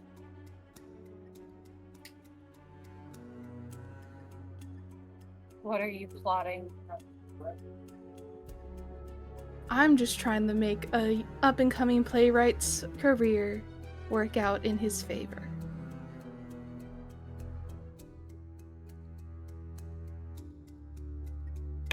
DM, who is he talking about? Is he talking about...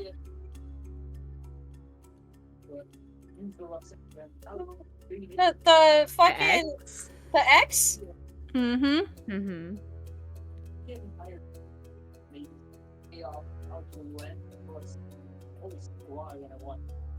Fine, support somebody else from the arts. Do what you will. But leave Forrest out of it. I know you've had a problem with him from the beginning, and I haven't the foggiest clue as to why.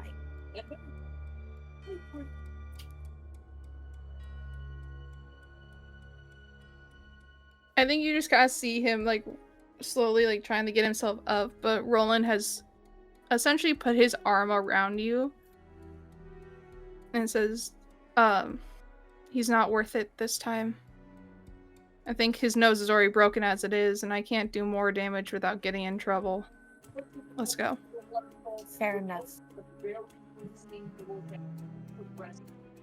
Before you guys start walking away, and as you're walking away, you just sort of hear Jarlather laughing to himself again. To throw away that bottle, you were better before you chugged the contents.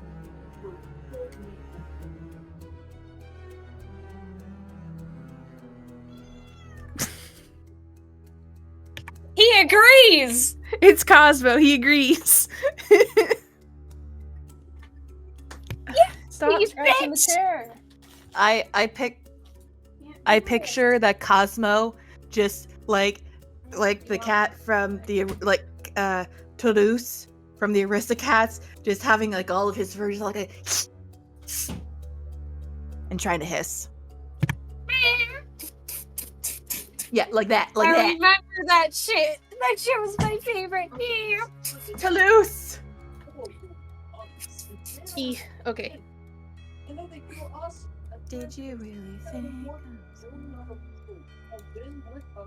I think once you're like a little bit away, Roland gives you his full attention and just asks, "Are you all right? He didn't lay a hand on you, did he?" No, not at all.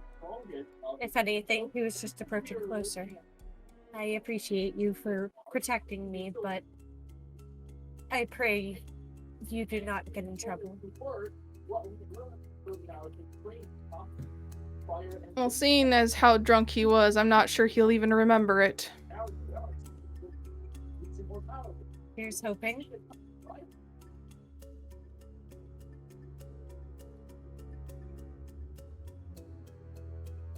Come on, let's get you out of the sun. We don't need anyone else seeing that.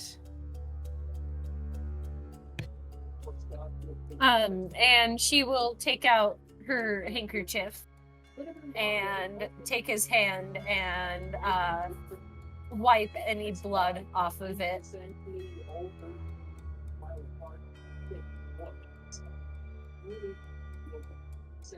Thank you. My pleasure. Thank you for being there for me. Of course. I'm only a call away. I would just hope you call sooner than later. True. I'm sorry. I really didn't want to get you involved. Don't be. I chose to get involved. And boy, do I thank you for that. Any longer, and I probably would have been the one putting a knife into his face. Well, that's not becoming of a lady. No, it's not. But it wasn't becoming of a teacher to say some terrible things about his students.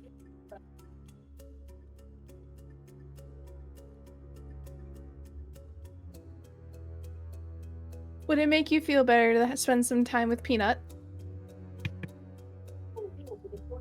Yes, it absolutely would. I should probably grab them snacks. I've been neglecting on snack giving. Give me just a moment. Let me go grab those. And she will just be like, wait here, and kind of scurry her way in and grab a couple of carrots and a couple of apples. It's insane. So you're easily able to do that, and you and Roland would go back to the stables and have essentially the rest of the day to spend there. Because I do want to cut back to the girls' room to see where that was going. I have a question. Okay. So I tried to cast Detect Thoughts and it didn't work, and I know it's not Counterspell. Astara, through her Dust Magi training, has done a lot of stuff through Psychic. She does a lot of stuff with the mind, with Inric. Because Planer knows of a magical item, the Ring of Mind Shielding. Would Astara be aware of said magical item? Like, it's in there? Or just, like, of its existence in this world? I think... Let me see. Because I would love to assume so, and check Rosanna to see if she's wearing a Ring of Mind Shielding.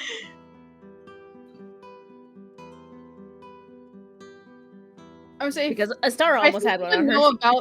I think you would know about that item, as that's probably one, as a Dust Magi, they're like, this is the one thing that you need to look for on a person. It's like the one thing that can stop Astara. Yeah. Okay. So since she has the knowledge of a Ring of Mind Shielding, if she turns around and does a full top to bottom scan of Rosanna, can she see if Rosanna has one on her person? Or do I have DMs of the chat. Does detect magic shows magic items, right? Yes. Yes. I'm pretty sure it shows the aura of things. Let's see. I want to say yes, but because detect magic, although it does add the, it says you sense the presence of magic within 30 feet of you, and visible. You creature see the or faint object. aura, creature or object. But if there is a school of magic, you would detect that you would know what it is as well. But if there is one, okay, because I would probably assume Lark is doing some scary intimidation shit at this point. Lark safe to say staring you have her not down. gotten any concentration again. Yeah.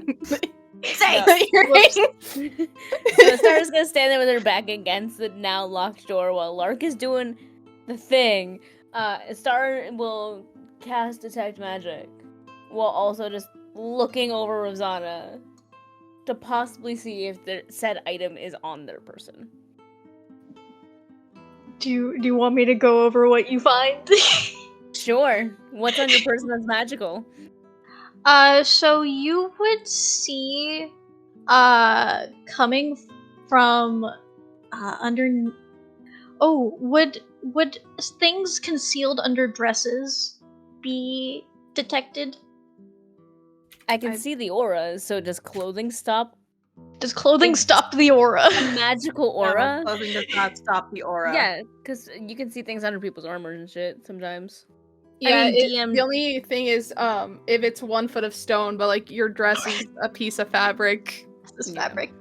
So from, so you would detect magic coming from a semi-longish object that is strapped to her thigh, and you would be able to detect a very small little ping of magic coming from a necklace that she has, but only from the little pendant hidden underneath her dress.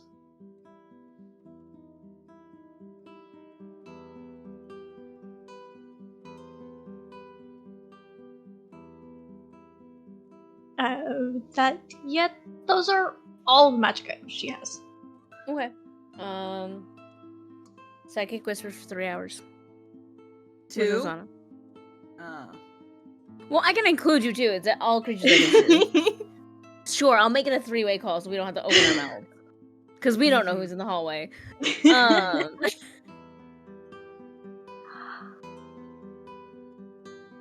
You have 3 hours.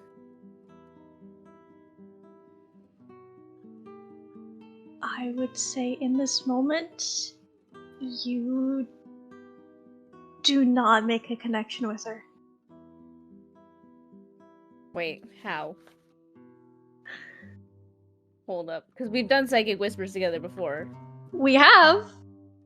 That is a thing. Hold up. Hold up. Because it is a class ability, it's not a spell. So can you negate class abilities? Hold.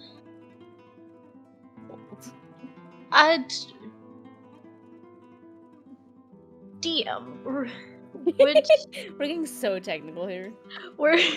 Because it, just considering the wording of this, would that... I need to read both things real fast. Yeah, so I can I'll figure send that out. to you. Yeah. Just technically speaking. Yeah.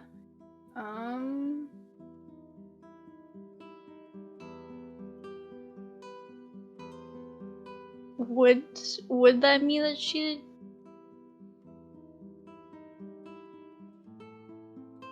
The only thing that I'm seeing in Psychic Whispers is it does see.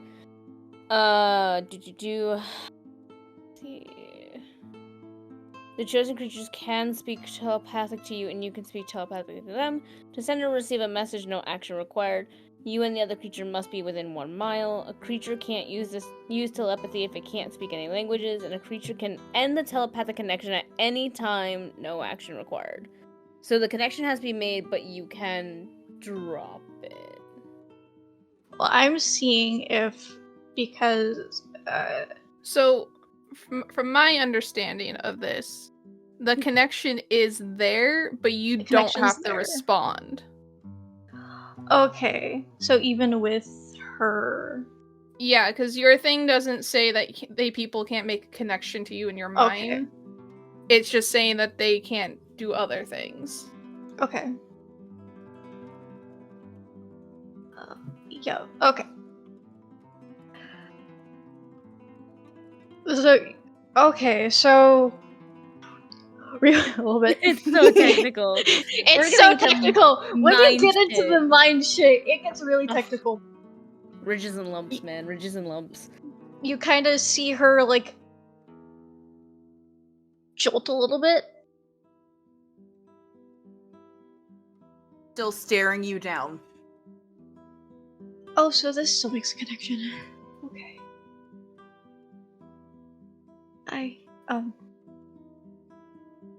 What I said was true. No one told me. Then how do you know? I don't really know how much I can.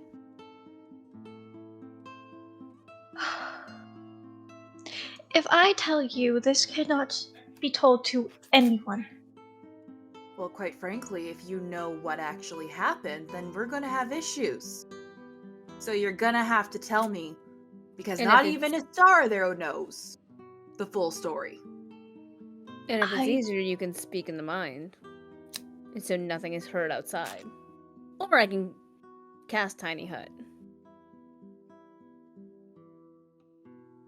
Or I can go digging.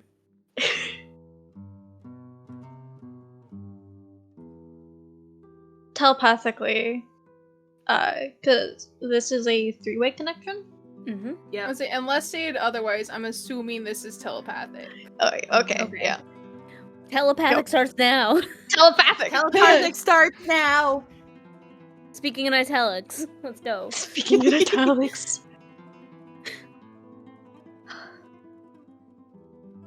Even I don't know the full story. I only know what I do know. I don't know what Istara knows. Istara Okay. knows. Alright, what do you know? I know there was a drow. Female presenting. An alleyway. You were attacked.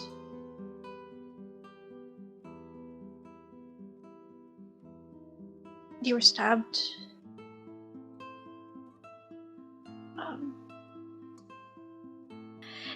It gets.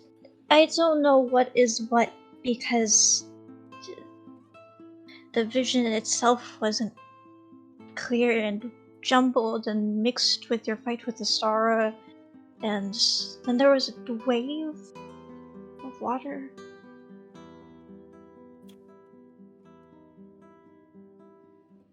You saw what happened during the ritual.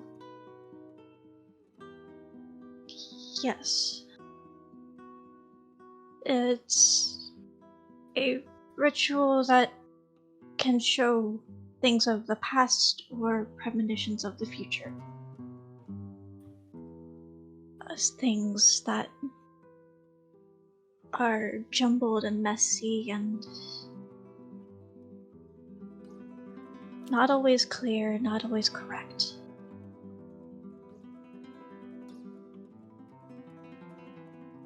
That's for damn sure. I saw everything in that ritual. Not just yours.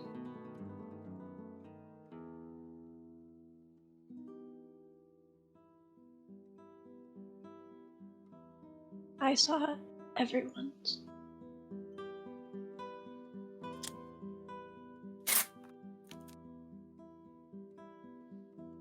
Okay.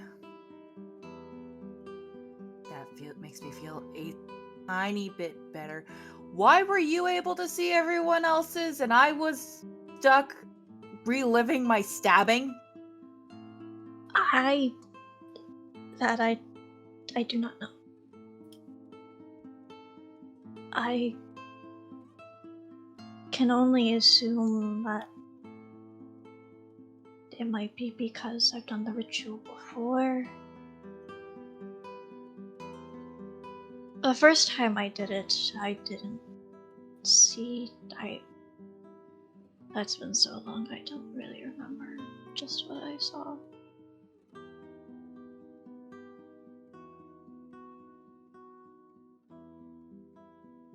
But I didn't see everyone's. This time, though. It was... I didn't. I did not know. So did you or did you not see everyone's visions during the ritual? I did. I do not know what they all mean. Like I said, they might be your visions, but you have context. I can only work with what I have. So it's basically like opening a book in the middle of a story and trying to understand what's happening from one paragraph alone. Exactly.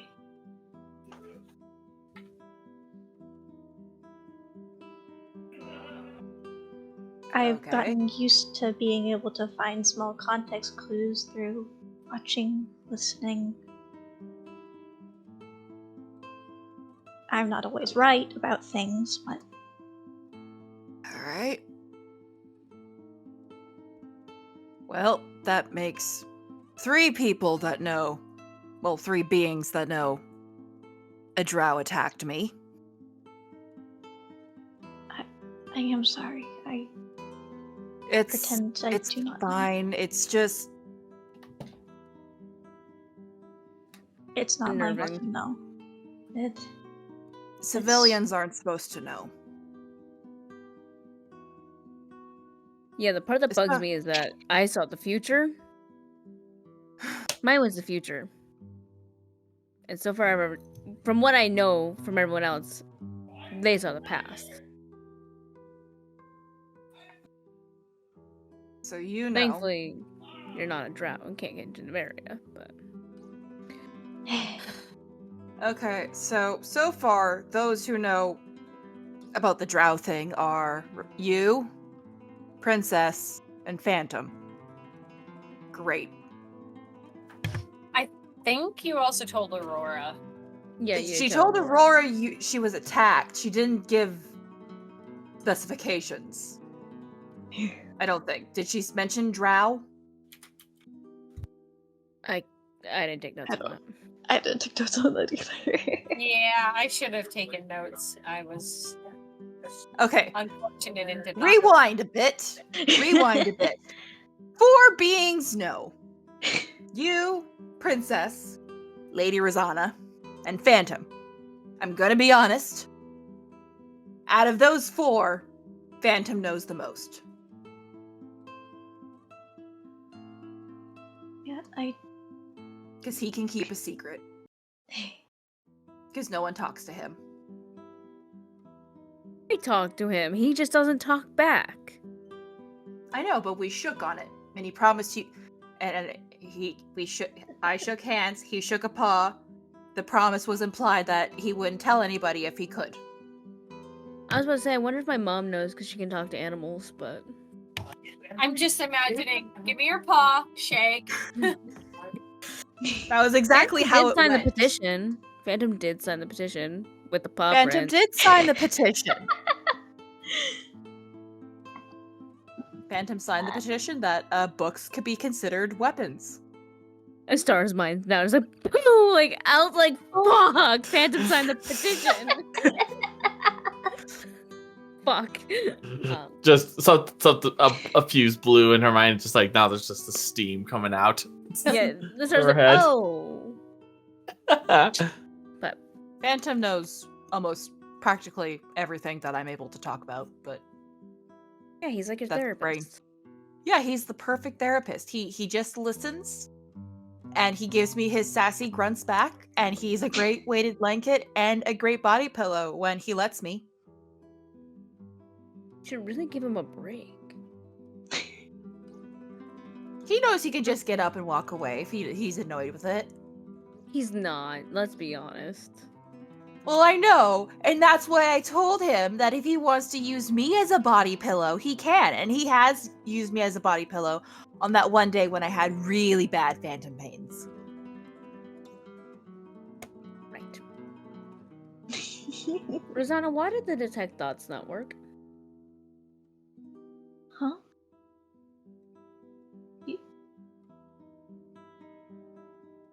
Your magic didn't work. No. You use. DM, would she know why detect thoughts would not work on her? I burnt a motherfucking spell slot for you. Didn't get shit.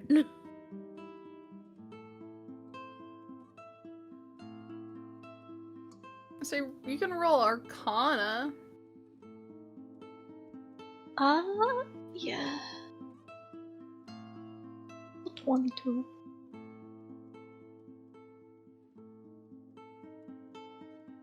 I think you would remember an early lesson from your mentor,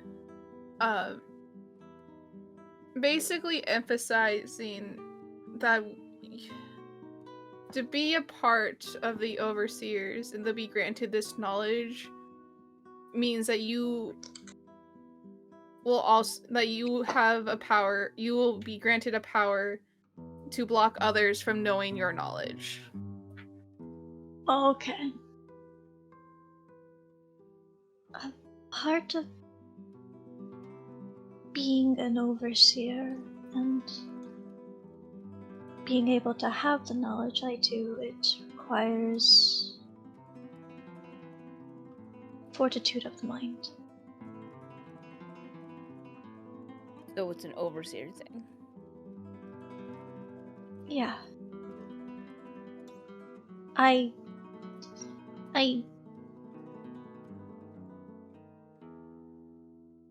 I've been told that there is technically a way to have it on and off, but it's more so a good idea to keep thoughts private.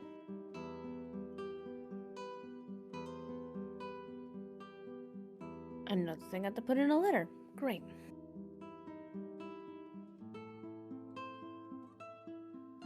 Truly, I do not wish to know things about people without their consent. It is unfortunately just a gift, as I've been told. It's been happening ever since I was 50.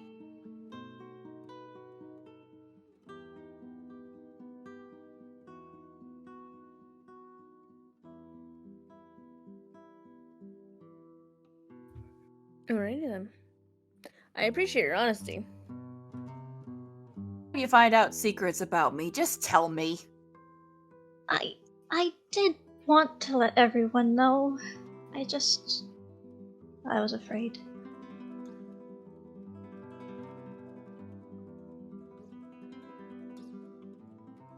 Maddie knows. But Maddie knows? well, he doesn't. I don't think he knows I saw everyone's, but I let Maddie know at least. I won't get into what I saw in his, but Was it something dirty? Lark! You can't just ask those things. What? No one can hear us? This is in the Mind Palace. Yes, and Maddie's thoughts can stay in his mind palace. Oh, you want to know what thoughts go on in his Mind Palace? No, to know. Probably mostly about you, in all honesty. I would not know. To know. I do not have to know. But No, there you can were just read his mind. True. And you read smut to him. Yes, Sorry. guilty. And y'all are just disappointed in our speed of moving forward in a courtship, apparently. What? Too slow. Okay, you two read, and yet okay. Mm-hmm. Listen, sometimes you're just reading a book, and when you're really tired, you don't realize you're reading it out loud, and you're making the connection over the sending stone because you're just talking about your day and how work went and how much you miss each other. And you're just like, well, I'm gonna leave the connection open until one of us falls asleep because that's usually what we do until one of us falls asleep. And I just started reading one night, and it just became a thing where we did like a chapter or two a night, unless he called a timeout or I called a timeout, and it was a thing. I'm Were allowed you to reading read. to him when he was babysitting me? Probably. It was like every night for the last 5 years, Lark. Okay, Well, I mean, yeah, they were. The first couple of weeks he didn't talk to me, which, fair. But Yeah. he didn't answer for a while. He left you on red. He really didn't. Red. Yep. Okay. All right. What? All right. Why does our conversation always come back to Maddie? Because you love him. I'm not dignifying that with an answer. Because you love him. You two are courting. You are courting. It's a thing. It is a thing. Like I said, he's human. He doesn't have long to live. You gotta jump on that sooner than or later. Mm-hmm. Would that satisfy you, Lark? Perhaps. Will it give You guys you be peace? happy. Okay, I was like, will it give me peace and quiet? For you to stop want you mentioning. to- Well, no, I want you guys to be happy. I am happy. Yeah, but also, I'm gonna remind you, my mom's first husband was a human, and she was devastated over his death to the point where she went to a really dark place and had to be talked out of doing something really stupid by the royalty at that time. And then she didn't even think about a relationship for over a century before she met my dad. And even then, they not only got married, but the whole reason for their relationship was due to a misunderstanding about gift giving. Is it just genetic for your family to get gifts via misunderstandings? Possibly, Maddie did give me a dagger that I still use. And he gave me a book that I use every day. I gave him a whistle, but it's disguised as a ring. It calls Phantom. I was very proud of that design.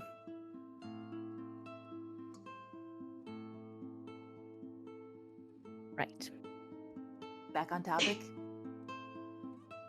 What was the topic?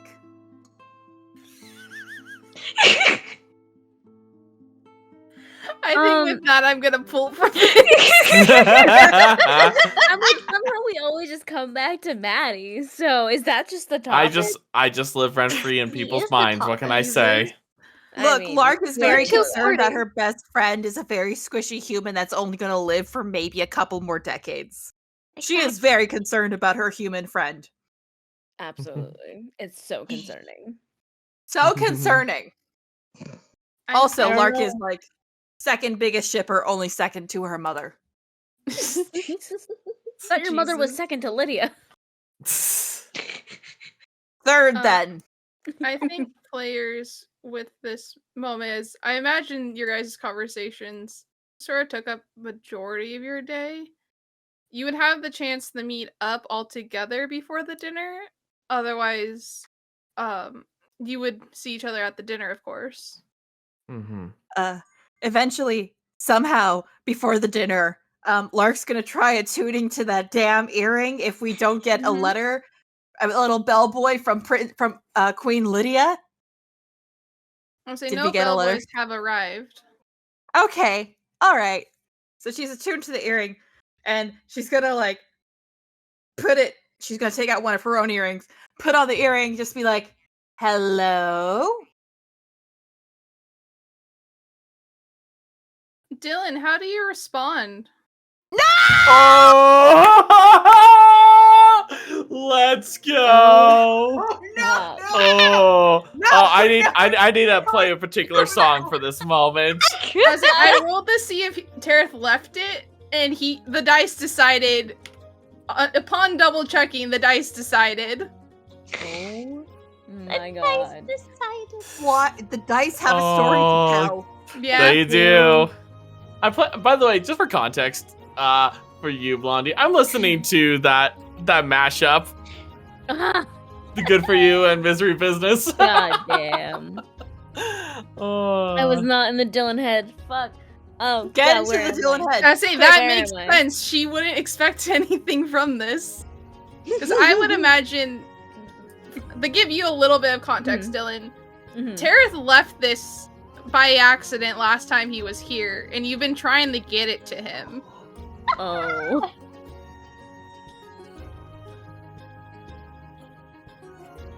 Hello?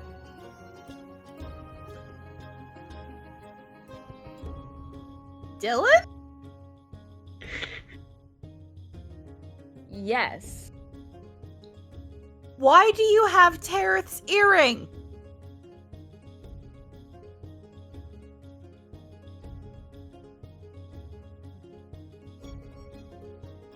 I am gonna go out on a limb and make an assumption. I'm trying to return it to him.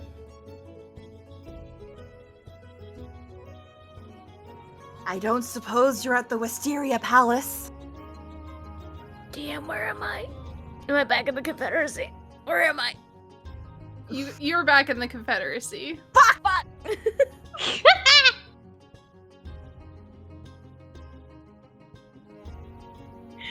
No.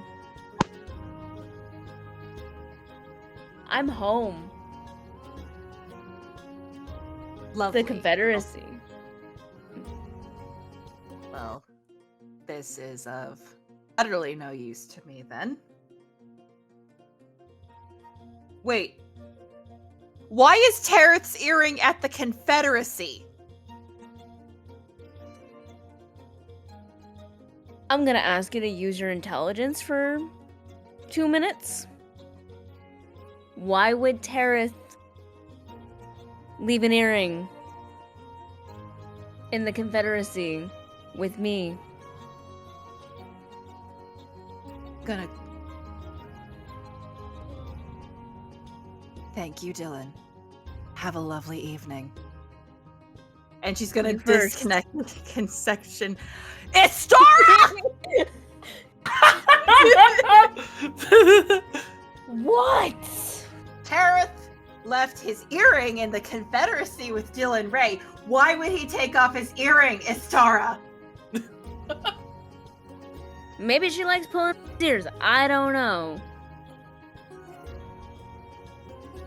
Why would my brother take off any jewelry while we're at the Wilted Rose? Hey, regardless, I can't ask your mom then if she got the message, so you're gonna have to cast sending.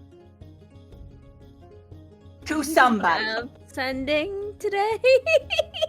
That is Do you? a question. That's a good question. I'm looking right now. Oh God. Yeah. While you look, Aster, I rolled to see if he left it. It rolled a 3 and a 2, and I was like, "Yep, he definitely left the earring." All I Damn, can think Tareth. Glad I'll- he's doing well. all I can think of is that just like Astaroth just looking at Tara, just like in the most intimidating voice, just look at him and just be like, boy. Honestly, I imagine that they might have accidentally grabbed each other's earrings. Possibly. That's a possibility too. In the words of Uncle Dalen, maybe he was diving for oysters or whatever the fuck they or doing whatever Uncle Dalen It was said. about pickles. Hiding the pickle. I don't know. Tickling the pickle. So when we did long rests, because it was the week, I did not change spells, but because can we say that I did?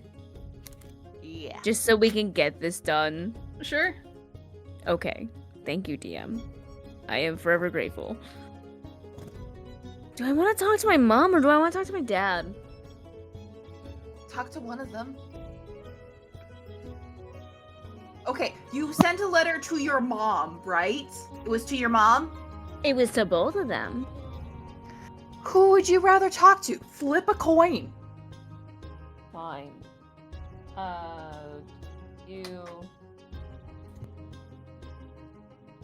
Heads your Lowe's- mom, tails your dad. I'm like, low's its mom, high's its dad.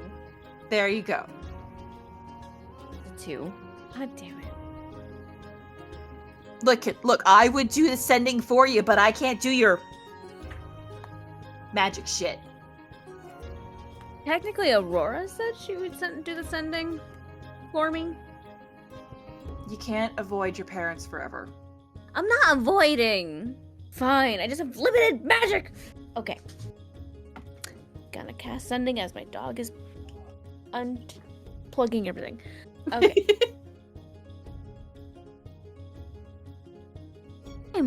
Hi, Mom. I sent a bellboy. Did you get it? Can we bring Charlotte Ondu on the tour? I don't like her parents.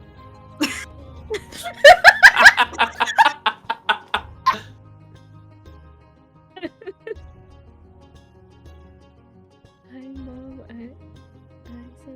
I'm pretty sure that's 25 words. Did you get it?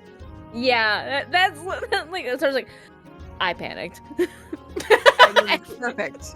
I think that's perfect. Jeez. It expresses the desire for what we want and the reason for why we want it. I think it's perfect. I think my mom's used to my attitude. Yeah. I would hope so. You have most of it from her. No, I'm mostly my dad. I know. I'm the parts of my dad and my dad doesn't want to vocalize. You get a response back Hey. as you hear your mother's voice. Hello, darling. Yes, I did receive your bellboy. I sent a response back directly to the Ondus, and I'm guessing they haven't told you yet. But your wish is granted.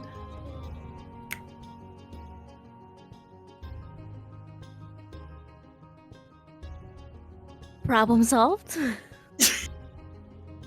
Problem solved? Problem solved good or problem solved bad? Mom sent the bellboy directly to the Ondus, not to me.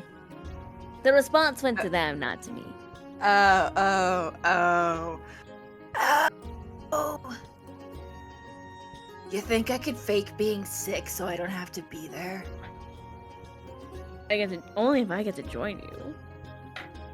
I don't think we can both fake being sick.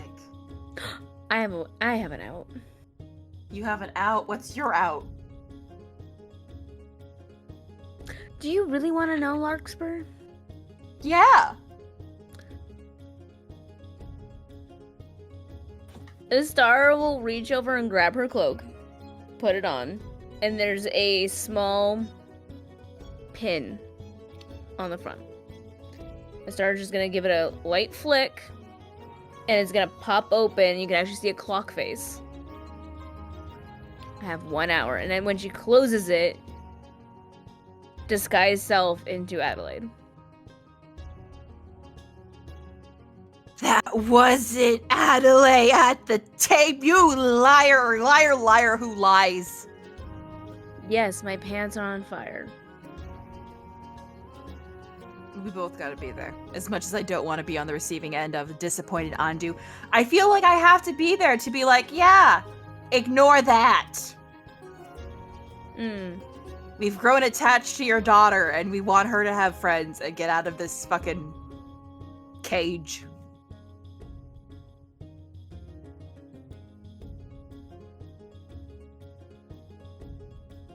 My mom said it was fine. She said wish I know. granted. I know, but So just I sent 'cause- the mother. Okay. Well, here's the thing. Just because wish is granted doesn't mean parents will be willing. There's one thing if she's given permission to join. It's another thing if she's ordered to by royalty. I don't think she was ordered. None of us ordered her to. No, 'Cause I brought it's it up- just... I have a weird feeling about it with the Ondus. The Ondus have given me... The vibes are wrong. The vibes are wrong, and I don't like it. And I just hope that this hasn't negatively affected Charlotte or Chad. The only But I negative guess- thing I can see coming out of it is if we remove Charlotte from the situation, that leaves Chad to deal with it alone. Yeah. Well, let's go to dinner, see what happens. You can't go dressed like this, though. I'm sorry. No, I can't. And Astara will pop open the pin again, reset the hands, and close it, and she'll turn back into herself. Yeah, Adelaide's not here at all. So the other day when you were like, when I was trying to tell you to go find her, You were just telling me to leave? That's just mean! After all of the shit I do for you! I thought it'd be entertaining. You're Watch just it. rude. Mark, she hasn't been here since day one. Why do you think she suddenly showed up to be like, the princess is sick? My apologies. Adelaide has always been the servant of the mindset it's best to be seen and not heard. I thought she was just being extra quiet. I was starting to get worried. See? Where do you think I learned it from? Maddie. All right, let's go to dinner. I'm hungry. I want to see what they have. Yes, you're hangry. Let's go. I'm very hangry right now because I've been lied to and deceived. That is your job. You lie and deceive to people all day long. Not to my family and friends. Not disclosing the full truth doesn't count. Omission is still lying. There is one What thing would I your haven't mother completely... say?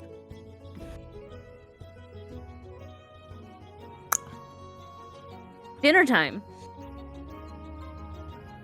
As they're walking, Lark looks down at their wrist, which is still wrapped with a gauntlet. Yeah. Dinner time. And say, players, as you are approaching your dinner, I would like to sort of know what's going through your mind as you're heading towards the dining hall.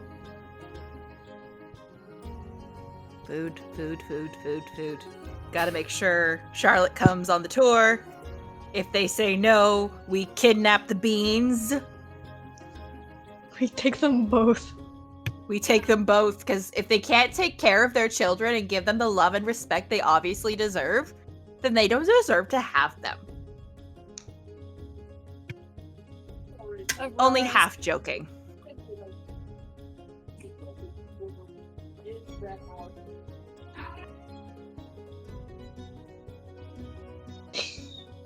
Is Larkspur the only one with thoughts? No, I was just waiting to see if anyone else would speak. No. Yeah, I was like, I was about to, and then I got showed a picture that stunned me into silence. Amazing.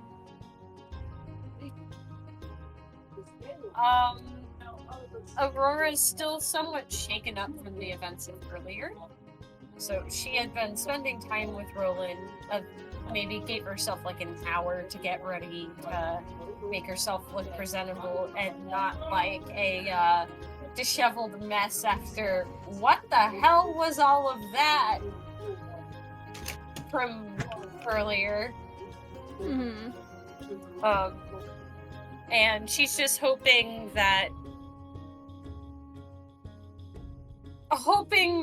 this doesn't come back negatively on her or Roland, for that matter.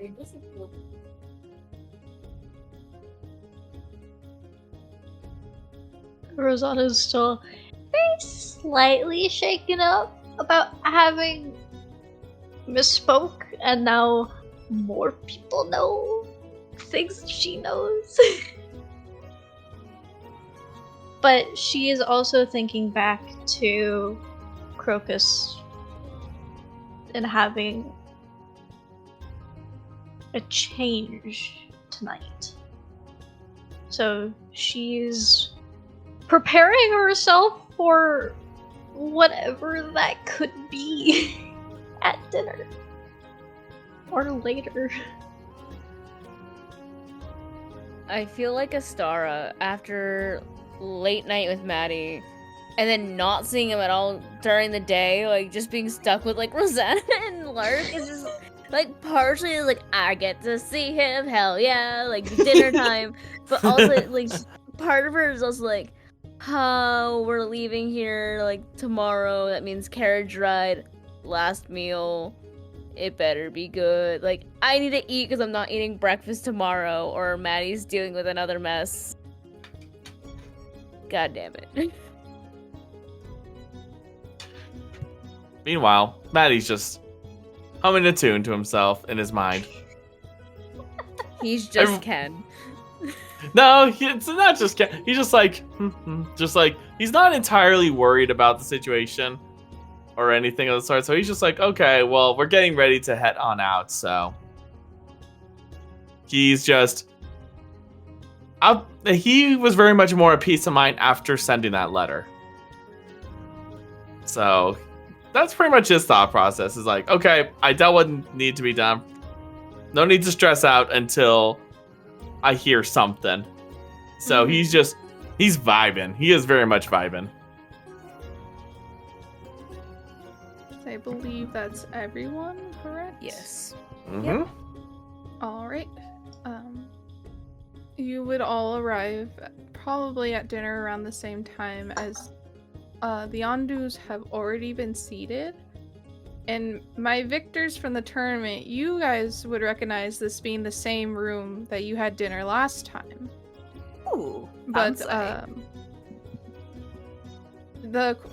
the seating arrangement's a little bit different, and I will let you guys take a peek at that now. I realize now I don't have a token for Chandra, so she's the mannequin. Because I forgot. That is all Chandra is in our eyes. Oh no! Yeah. No! Yeah, I totally thought I made her a token like forever ago, but I cannot find it. So here we are. By sitting beside on my... Who's this guy? Is that Chatty Chad? That is Chadwick. Chatty Chad.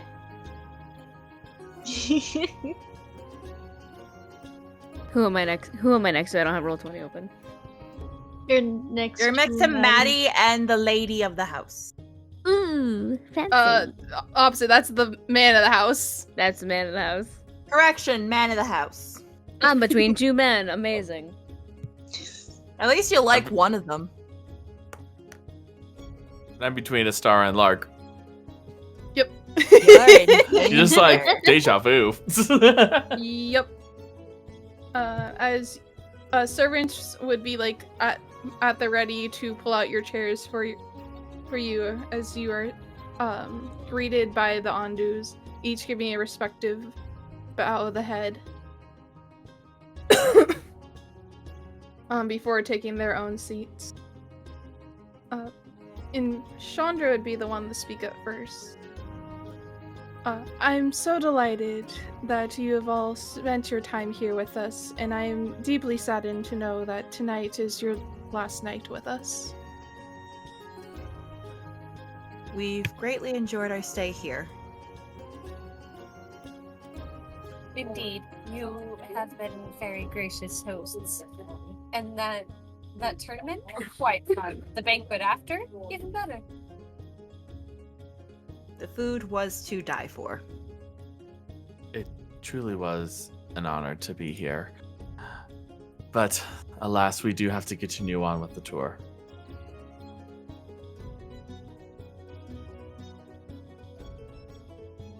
I think when you mention tour, you see Charlotte and Chadwick sort of like exchange a look at each other.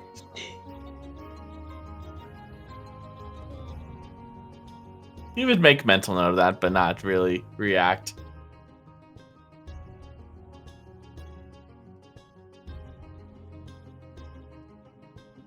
I think the Baron would be next to speak up, be like, yes, but it's not all business tonight. Please, I would love to know how you fared in our estate, and if there was anything you wish could have been changed on your stay here. And, like, this would be the first course of the meal. I did not prepare a menu. That's on me. Hey, that's fine. As the first course is brought out. Imagination. Cheese sticks. This is not Red Lobster, Paulina. Amazing. Endless bread, cheesy bread. Oh, yes. Endless cheesy bread. That's amazing. I can say that your grounds are absolutely beautiful. Hootzifer and I always did enjoy flying around and looking at them.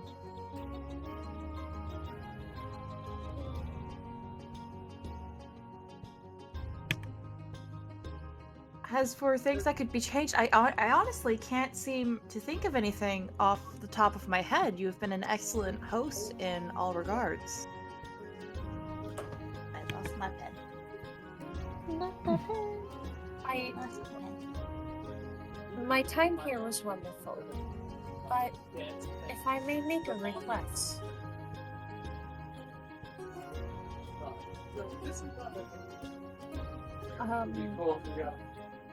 For Jarlither, if it would not be too much to ask, would you mind finding someone else to hire him? He seemed to have been in quite the predicament earlier and was quite heated, if not a little depressed about the fact he would no longer have a student. The Baroness would speak up at this. Yes, I have already reached out to the theater group in the next fiefdom over to see if they are hiring for a new band director. Perfect. Thank you so much. I'm sorry to make such a request, but it pains me to see him in such dour spirits. Yes, it pained me to inform him that his time here has come to an end, as he has been a great teacher for Charlotte. But he knew from the beginning that this was only temporary.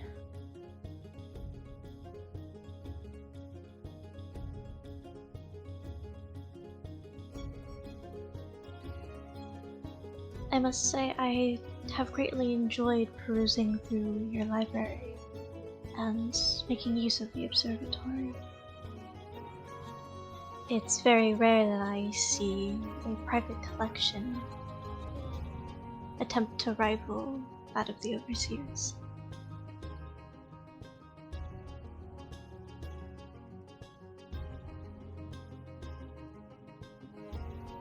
The Baron sort of gives his attention to you, Rosanna's.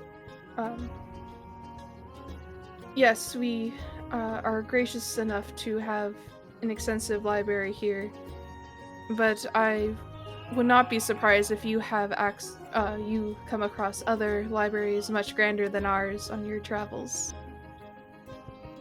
Even if I may have, I have been able to find tomes that I have not yet laid eyes on in your own collection. It was a pleasant surprise. You flatter us too much, but it is appreciated. For me to give any sort of critique or criticism would not only tarnish your honor, but also make me a hypocrite in a way. I've never really had a sort of place like this that I can say with confidence as being my personal home. However, from what I have seen here at this estate of yours, it's very much something that I would look for in a place to call my own. Not only having a variety of amenities and comfort, but also being close to nature. Nature has always been part of me growing up, and finding that care and respect as what you have shown me during our hunting expedition. It is something that I find admirable, and I'm not sure if this is the right word for this, but a little bit inspirational in what I am looking for. You've been gracious hosts. Your servants are, from my interactions with them, have been nothing but kind and respectful, and from what I can tell, they have been taken care of in a way that I'm quite familiar with myself.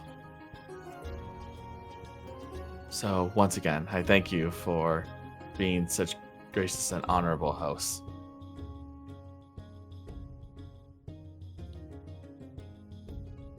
Well, you all have been the most gracious of guests, I would say. Some would say you truly hold the crown's honor by the way you've displayed yourselves here at this time.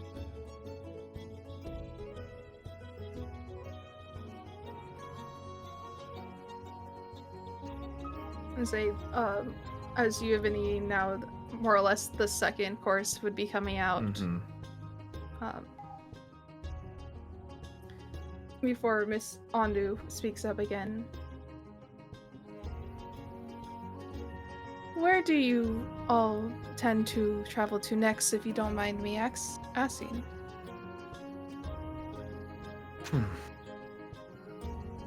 Well, we have had I'm drawing a blank on the name of the place where the racing happens. That's Magnafold. We have been invited by one of the other champions to go to Magnafold for some of their races.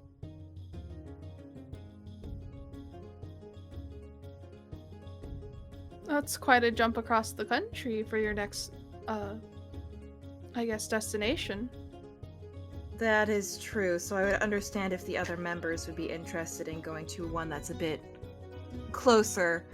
I don't know if you noticed, but racing is a bit of a special interest of mine, so it is a stop on our tour, but maybe not the next one. I would say, in my humble opinion, that what would be another potential closer destination. Well, considering, because correct me if I'm wrong, over the table, DM, that we are a little bit north of the capital, and we're still in Santalia, northwest. Yep. Because Okay. I do believe that when we set off, we decided to go counterclockwise, but also skip over Rosania until the end. Well, considering where we are, I would think it would be a logical conclusion that we make our way to Dulcerissa. Though, if we really wanted to, though, I'm not sure that it's in our plans as of yet. We could always go to Rosania. Hold up, aren't we in Dulcerissa right now? Where are we? Hold up. That's what I was asking. I was asking if we were still in the province in which the capital's in. No, we're in Dulcerissa. Oh, okay. So, I'm trying okay. to Maddie, learn your geometry. No. Don't get. I'm not gonna hear this from someone who hasn't been. No, wait. Where we are. Are we in Santalia? No, because that's where Santalia is, where the capital is. Yeah, we went to Dulcerissa, so next could be Dovanda. So in that case, I would rephrase. Well, since we are very much in Dulcerissa, I believe it wouldn't hurt for us to go to Avusia. True. Besides, it would be nice to see that capital. I'm sorry. Can you say where one more time? You cut out for B. Obvious. It's basically the capital. The capital of Dulcerissa. Yeah. And the capital of Dulcerissa is... Okay. Avisi.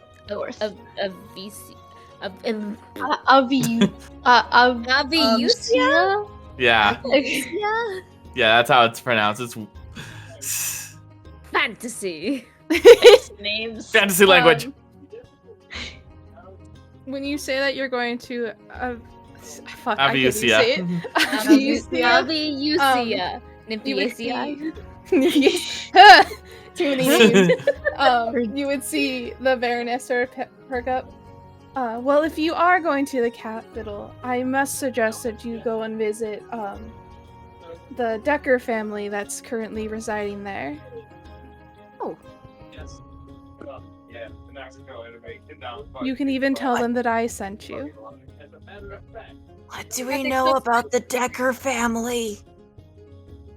You can roll me history checks for anyone that would like to. Would mine be a straight roll or a disadvantage, DM? History! Ooh, that's not a great roll. I One was- second. I'll say this is known for everyone. It's not like a big family, Okay. but it is up there. 12. 23. Roll 20. That's a 10. 18. That's a 31. Oh, shit. Look at all you big rollers. You You know high all their rollers, you. dirty laundry. Okay. Been around for a while. I'd say 10, I don't think you would have heard of this family. What about a 12? Well, Like 10, 12. I think you've heard the. I'll put it this way. 10 to 15, you probably haven't heard of this family.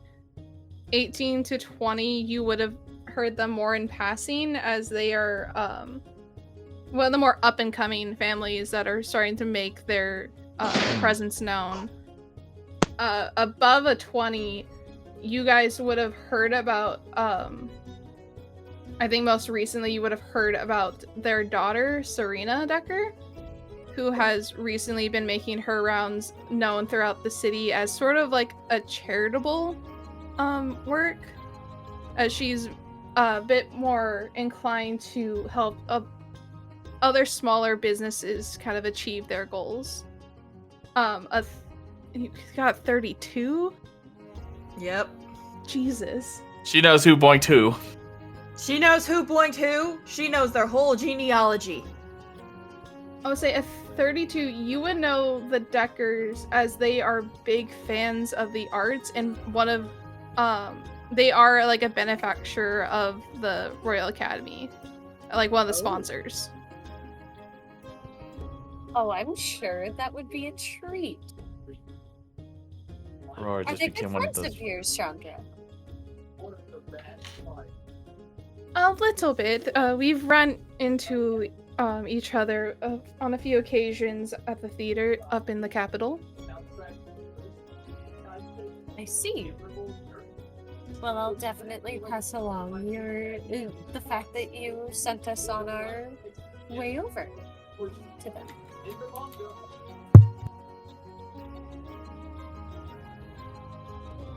All I can think of is just like Aurora being like one of those people that's heavily invested in all the tea and history involving a royal family, like Great Britain with the Decker family.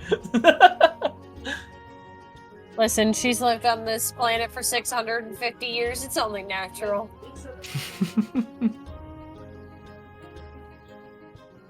Alright, I guess we're heading to meet the Deckers. I'm sure you guys will have plenty of fun with them. They know that city inside and out, from what I can tell.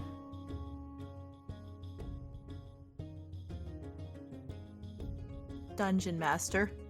Yes. I realize I probably should have asked this well before campaign started. What city was Larkspur attacked in? Let me check notes.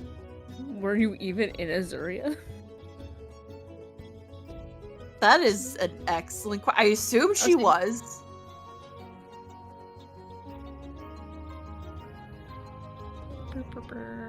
Because since it's only been 50 years, which was probably like the equivalent of 5, I imagine they're not trying to branch out too much unless it's like in Ithan. Yeah, true. Because Azuria is the Pale Hand stopping ground now. Yeah. So your mission would have actually been in Karina in I can't even say that. Daisian. Fuck. Oh, the Daisy one? Yeah. Oh, wait, hold on. Daisy Oh, yeah. Lane? Is it Karina? Karna? Karna? There's an I in there. There is Yeah. an Hold I on, in hold there. on. Wait. Hold on. Sorry, I wasn't paying attention. Let me take a look. There's too many fancy names here. Okay. It's Question. What Daisiana. are we talking about? Is it The capital of Daisiana? Oh, yeah, just call it Karina? Karina. Yeah. Yeah, Okay. Karina.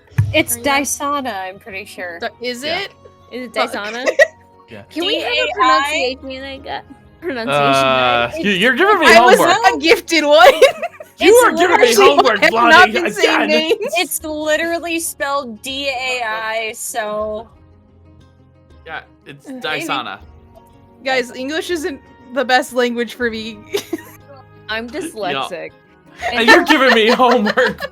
It's the last session of the year. You have time. You're Yeah, I trying would've to been- plan out my week of vacation. So it was in Dysana? Yeah, it was over there. Okay, and how close is that to the next place we're going? Opposite end of the country. Opposite direction. Okay, Like, even better. diagonally opposing sides of the continent. Or country, yeah. Alright. Perfect. Even better. But we're Good very to close know. to Gypsola. We're going kind of close to Gypsola sooner or later, and I'm like, fuck. Don't worry about it. Fuck! Star stress. I look forward to. I actually haven't been to that city in a while. Not since I was 40, maybe, give or take.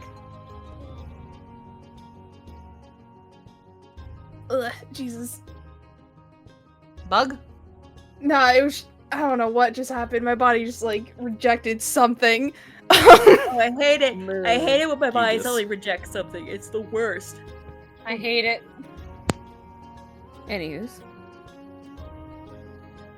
But yes, please, if you do happen to meet up with the Deckers, send our regards. It's been too long since we've seen them last.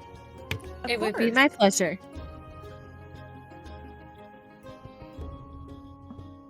And say now, I think the main course would be brought out for you guys, as you each kind of like go to have your meals before what is the thing I need? Where'd it go?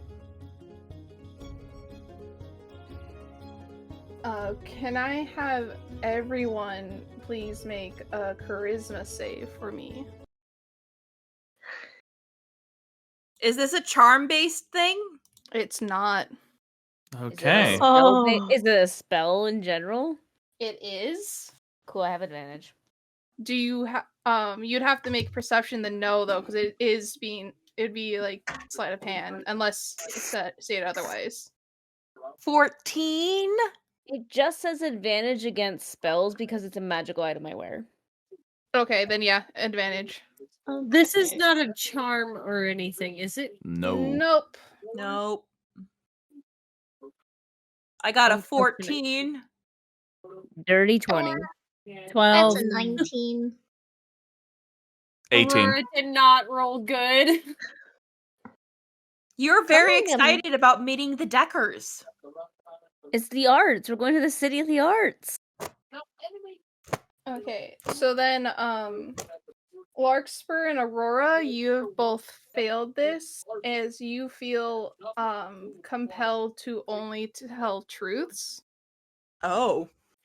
Aurora, though, for you felt this last time you talked with Chandra.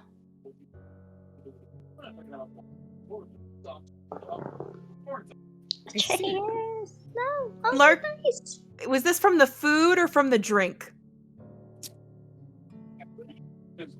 Or is this just a spell? You can roll me Arcana to see. Oh, it's already casted. Arcana, what the fuck is that? 12?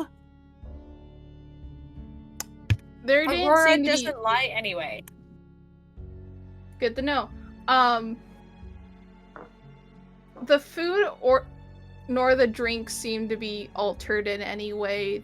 This is coming from something else. She just suddenly feels compelled to tell the truth.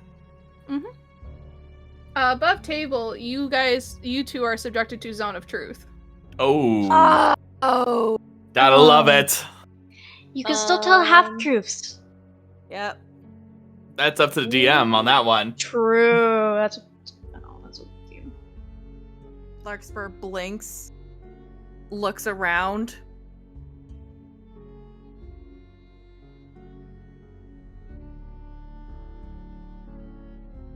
Okay, then.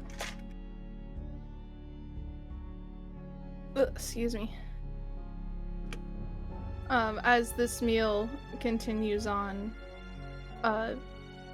you would hear the Baron sort of clear his chest as he speaks up.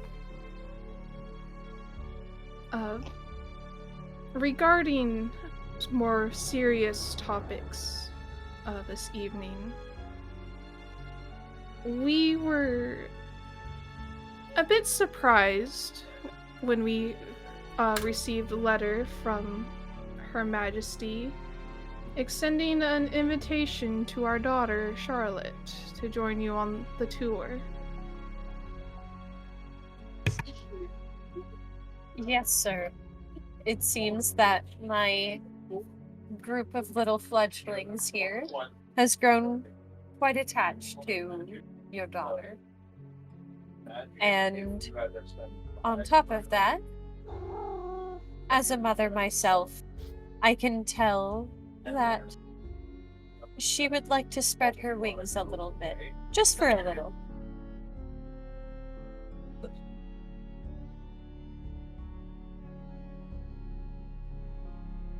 You're in a little side glance from Maddie when you say the spread your wings. Is there a problem with an invitation being extended to your daughter? No, it was just we were caught off guard by it a little bit, as well, pointing at his wife. Neither of us really expected anyone else to leave home so quickly. It's only for a few months. And you have my word, as well as the word of the rest of the table here, that we will keep her safe and make sure she is happy. Chandra would pipe in, if you don't mind, Miss Adante, I would like to hear it from each of them, as they can speak for their own word. Fair enough. My apologies for overstepping.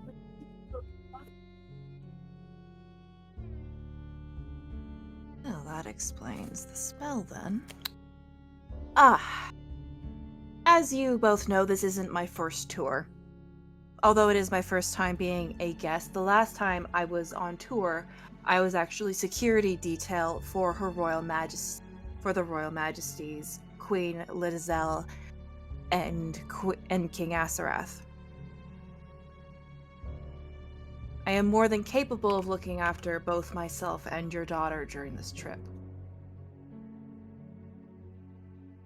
And I have grown to like Charlotte quite a bit, and was hoping she could actually teach me some magic, because it is something I am not the best at, and she seems to excel at it. And as much as I love and care for Princess over here, she is very busy with her other royal duties and can't afford to take me on as a magic student, since let's just say our learning styles are vastly different.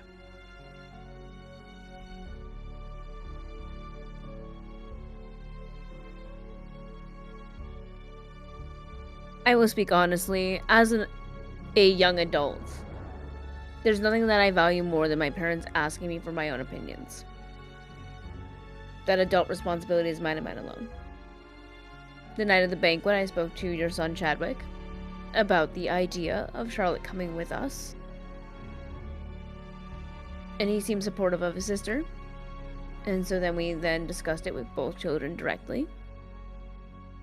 And we figured it would be best to ask permission from my own parents to then further extend the invitation to them through you.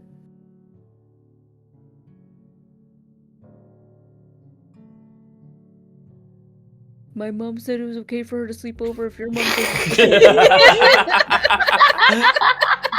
My mom said it's okay if your mom says it's okay. Oh man. My mom always said it was okay if you drive me home afterwards. She said we can have pizza. I got It's an okay, it's a extra school free night. one. They messed up my order. I have enough domino points for a free one. Don't call me out like that.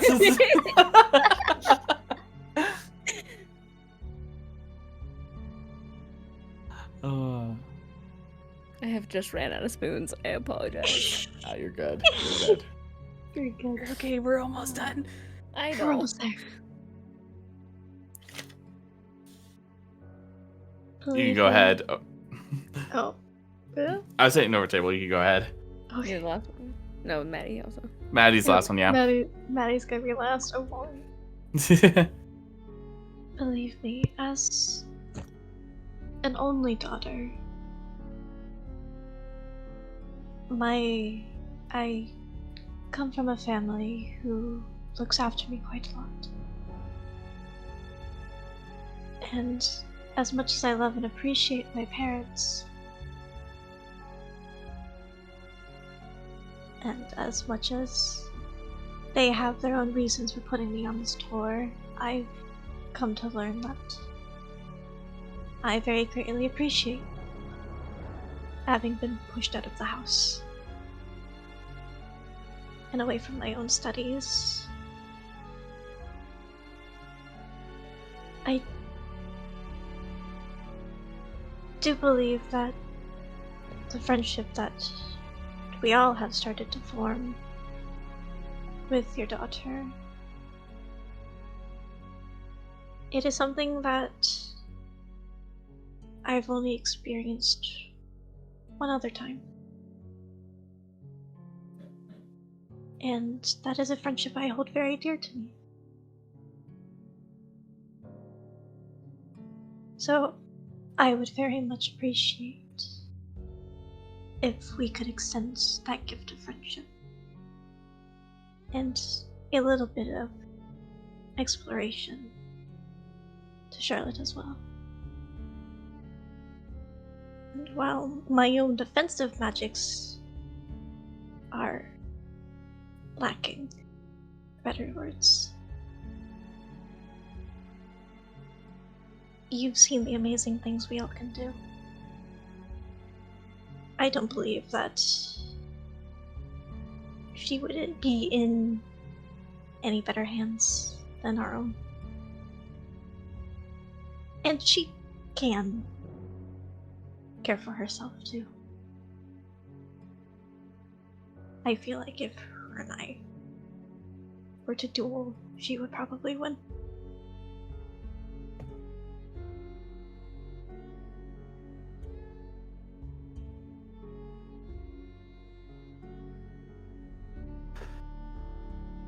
I wasn't exactly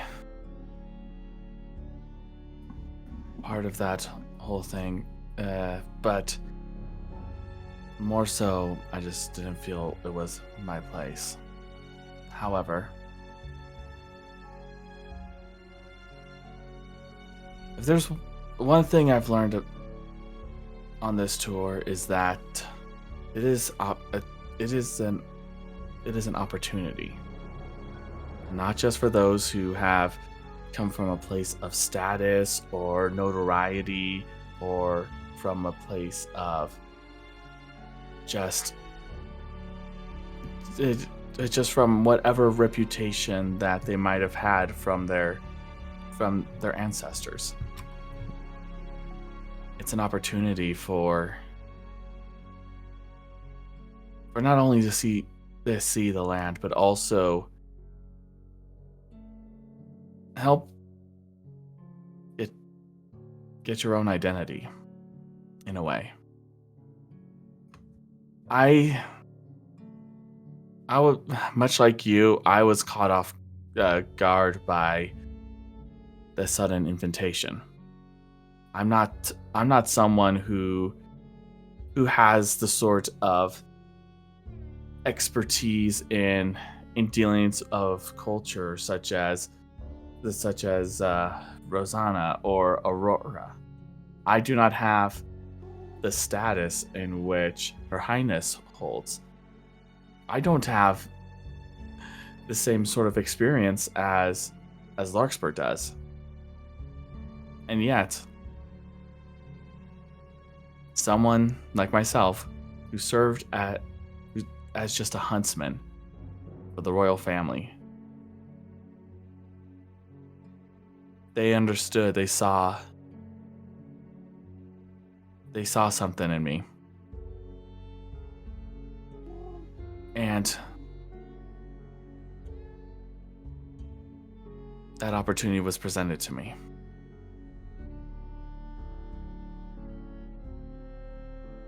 If anything, I find I feel in a way that sort of established a connection between not only with Charlotte, but also with Chadwick in a way. We are all trying to make those that have gone before us proud, but also hold our own identities. As in the process, we only wish to not only spread our wings, but also wish to make them proud. And I feel that with this tour, that sort of opportunity presents itself in an amazing way.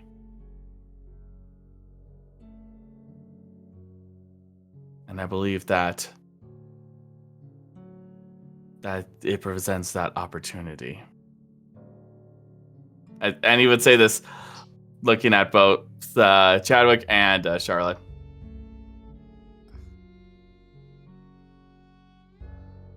Players, you get to decide, but one of you needs to roll persuasion at advantage. Oh, Okay. who has the highest modifier? Who has the highest modifier? It's not me.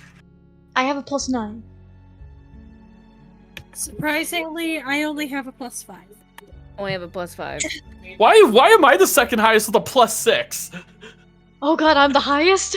Yeah, you're the Oh, highest. no. Hold on. Let me You double do- check. Let me double check my persuasion.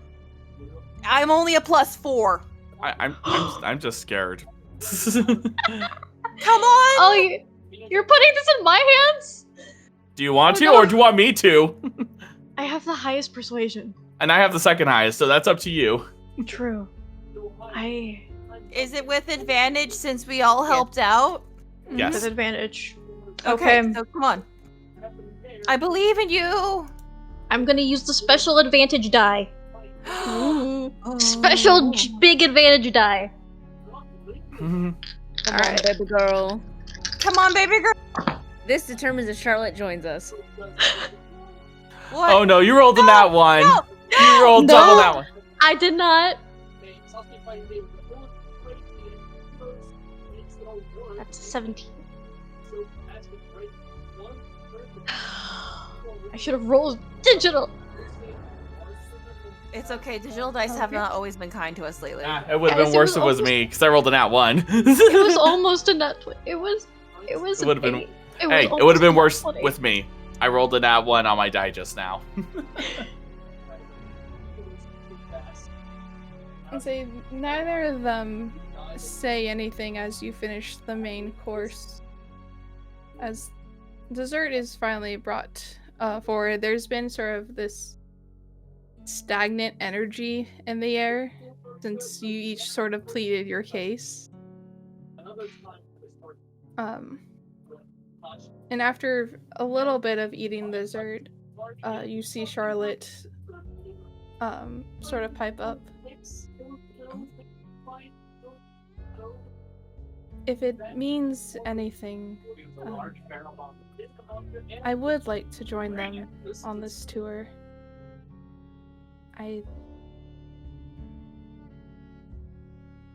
I've been wanting to explore a bit more from our home, and if opportunity came, I would like to take it, if that is alright with you, Father.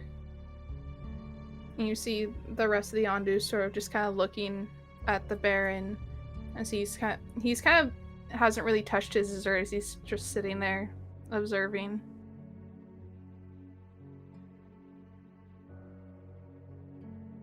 Given their words and an invitation directly from the Queen, I'd be a fool if I didn't let you go.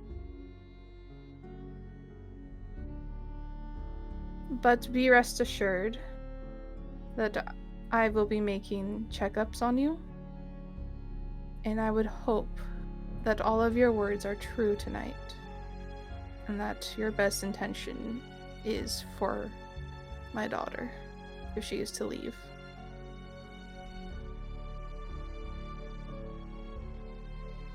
Of course. We only wish the best. I wouldn't say anything else. He would just put his hand on his chest and just give a slightest of bows. For both Charlotte and Chadwick. I'm afraid that only one of our children can go, and the case has been made for Charlotte. I know.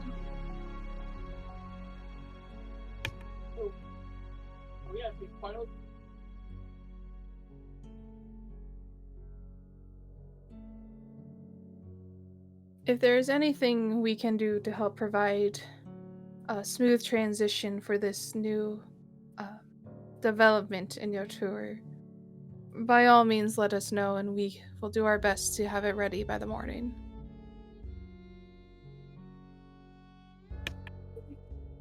And if there's anything that you or your family may need, send word to the Agreston Royal Academy, and my mother will do what she can to provide assistance. It is greatly appreciated. Of course. I very much enjoyed my time here, and would love to see more interactions between our families. Perhaps this could be the start of a beautiful friendship. Perhaps. Uh-oh. My mute button isn't working anymore. Oh no! I keep clicking it and it's not muting. Click, click. No. Click, You click, clicked it click, too click. much. Leedle. And I think here, players, your night sort of just kind of continues as the energy's still kind of like a bit high strung, as everyone's just kind of like, huh, it happened. As I would say, you would be excused to your rooms for the evening.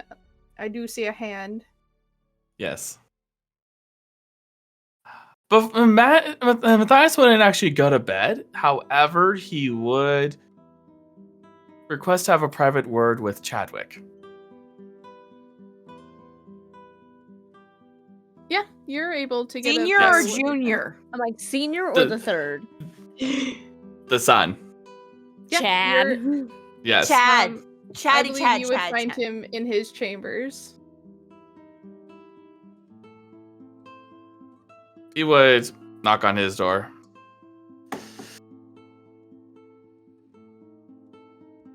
You would see he would open the door like not fully, but enough for you to see him. Yes.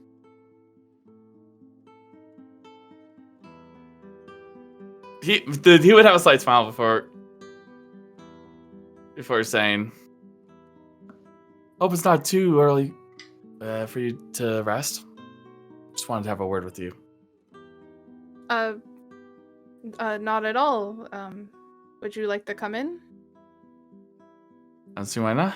And he would. Once the door opens a bit more, he would enter. Mm-hmm.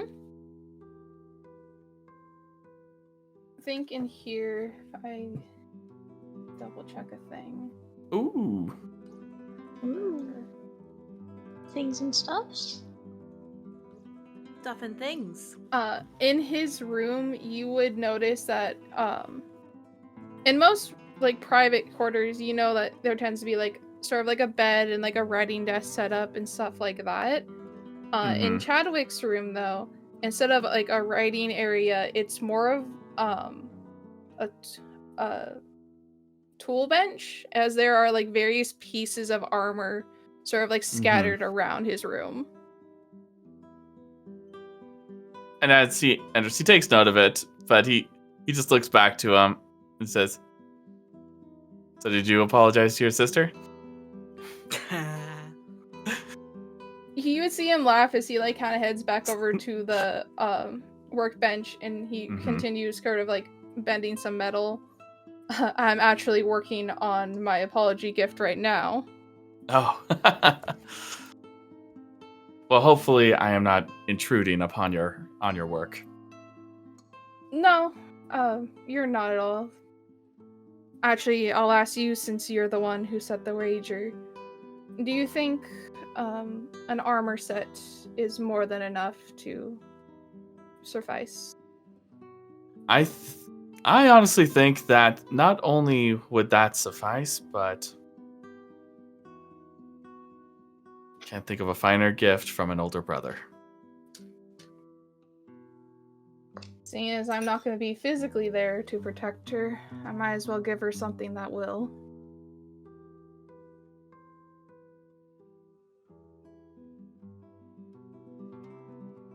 If I may, what are your thoughts on this ordeal? I'm worried. Don't know what's out there that she might find. But I think this would be good. If anyone else could escape this place, it's my sister.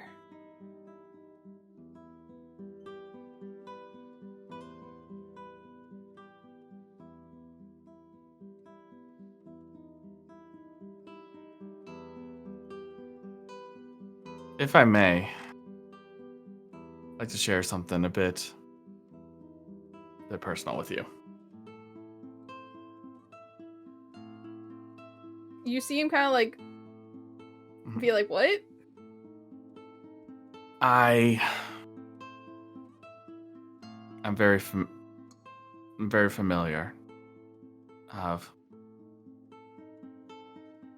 in a way, the circumstances you were in.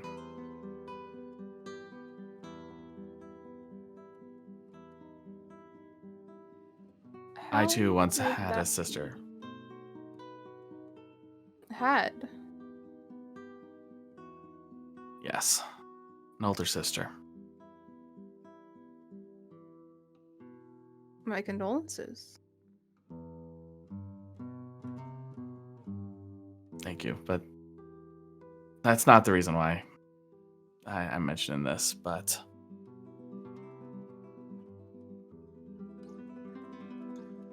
when you challenged me to that duel,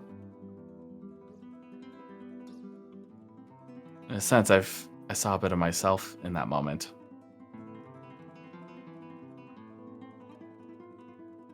Couldn't be angry at you for that. I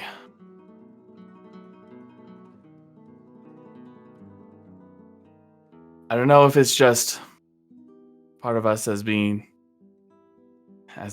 men, but we want nothing more than to protect our sisters.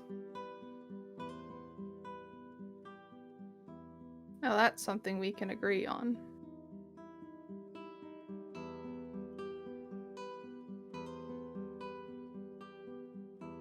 I failed in doing so for her.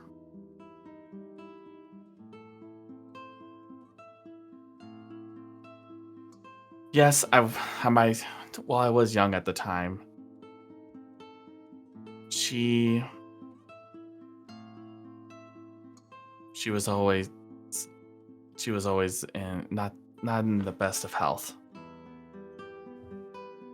The wilds were unforgiving. Took its toll on her. Things that we would use, eat, which would be no issue to us, was an issue for her.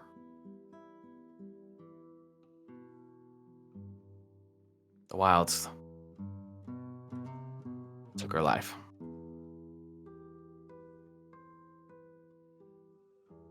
I'm sorry to hear that.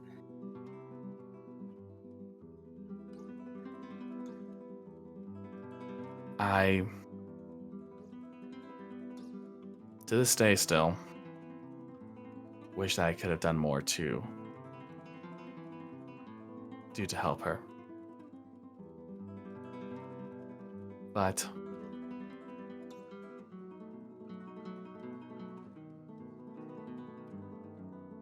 I acknowledge that even though I was limited on what I could do.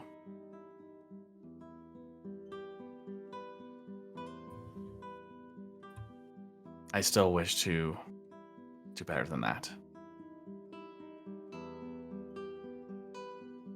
You would see him turn back around to you as he puts a hand on your shoulder. I'm glad you're on this tour. Because this just proved to me that my sister will be more than safe. Guess you knew where I was going with this. He just pats his hand. Remember, we're both not one for words. True. That is very true. The rest assured, I won't have a second dance with her. Oh, I'm sure you won't, because I think Astara would have your heart first. Whether that is literally or metaphorically, I don't know what to say. But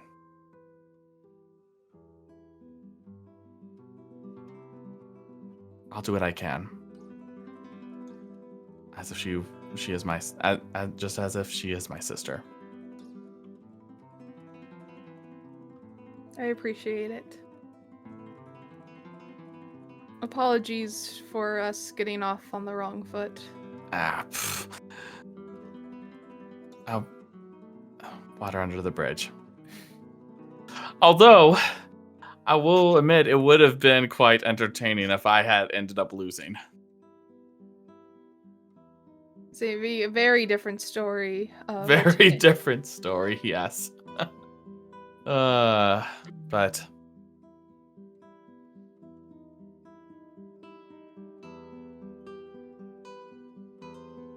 And... Well, I cannot say everything, but... Knowing from the sort of education you might have had, as a token of my trust, I'll let you have a sneak peek. And he actually leans closer to him, whispers in his ear. Hold on. What? Hold on. He has a negative wisdom modifier. Yeah, hold on. When one is so awkward about the sexuality, while the other one's like hella comfortable. You see panic in his eyes as you lean in towards him.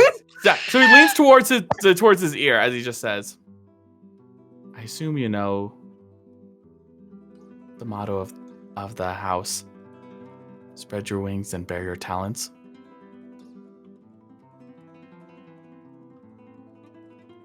What does that have to do with this?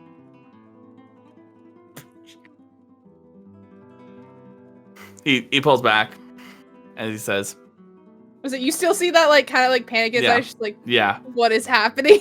yeah. So he's very cautious as he's just like looking around for a moment, just to take any sign of there may be any sort of inkling of like someone listening in or whatever before he's saying,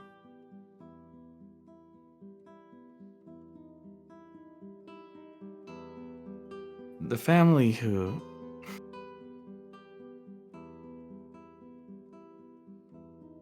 lives by that motto, or lived by that motto,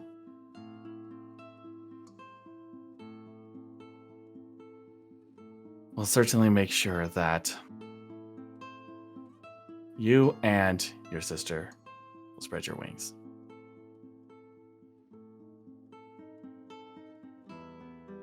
Not sure how that family plays into all this, but thank you. He would drop, but his voice would kind of change a little bit because he used to have like that sort of rough sort of thing before saying, in a very distinct Gypsolian accent, he says, "Oh, I think you will know." As he just has like a playful smile on his face. Negative wisdom modifier. He's a himbo. He's more confused now. He's a himbo. So you know what he does? He's seeing this. He's just like, "That's right. I forgot. I'm talking to you." No offense, but so the first one he rolled a 6, so got a 4. This time he rolled a 4, so it's a 2. Yes. He's gonna be like,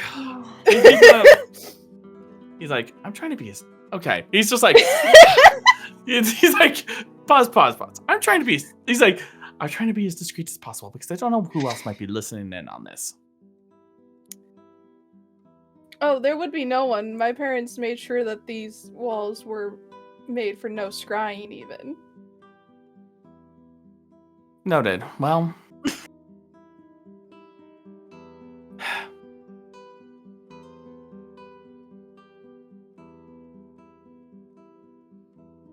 he just takes a deep breath. Put it plainly,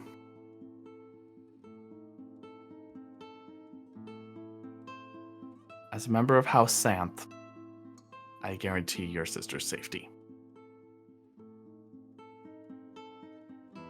That connects for him. You see that. He's just for like, sure. "Oh!" Before like a big grin goes across his face. Now I really wish I would have won that, because an heir for my sister would have been the best possible scenario. To be fair, I don't know if that's actually going to happen, but I appreciate the confidence you have in me. Well, I wish you luck on that, then. I wish you luck here. Thank you. And even though your sister is accompanying us, don't think this is going to be the last you've heard. Though I'll make sure that my writing is a bit more plain for you. That would be appreciated. There's too much I have to keep track of here that I can barely hold on to. Oh, believe me, I even hate how sometimes the people write with their floric sort of lettering. It's just, it can be atrocious at times.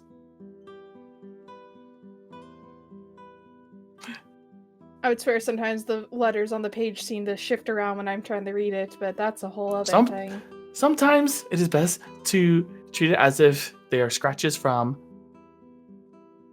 just write it as if they're scratches from a wormling. That gets a laugh out of him.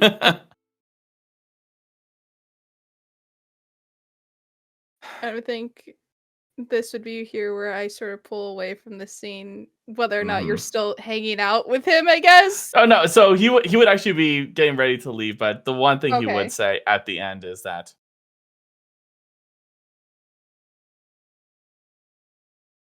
you're a good man and have a good heart, Chadwick. Even if your parents maybe have their ideals, I know you're gonna bring pride to the Antu name.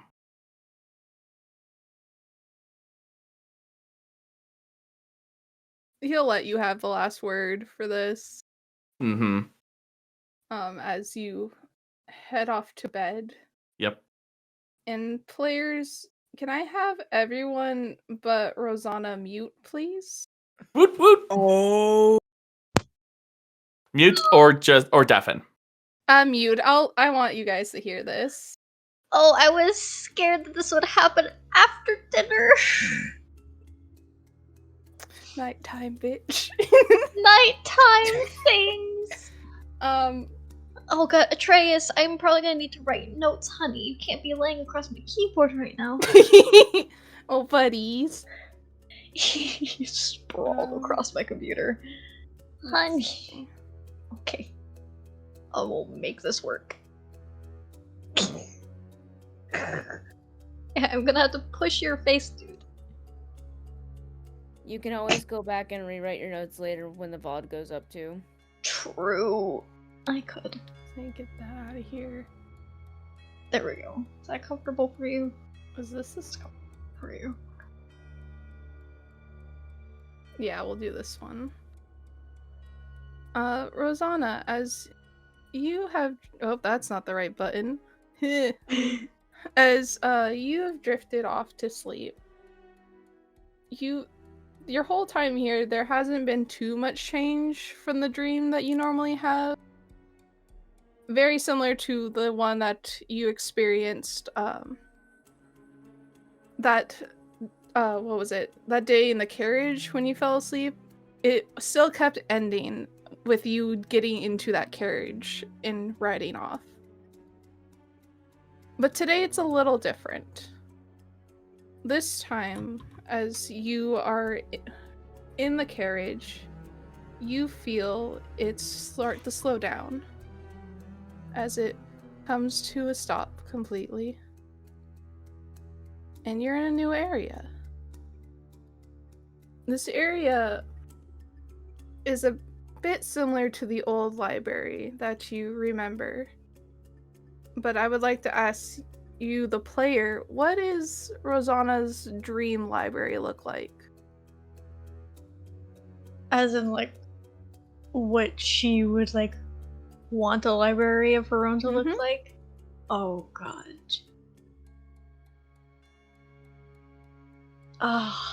She would love to own a library. Or see a library that all across very like soft gothic architecture, but a lot of nature integrated into it. Books far beyond what the eyes could see. And still something very soft and cozy.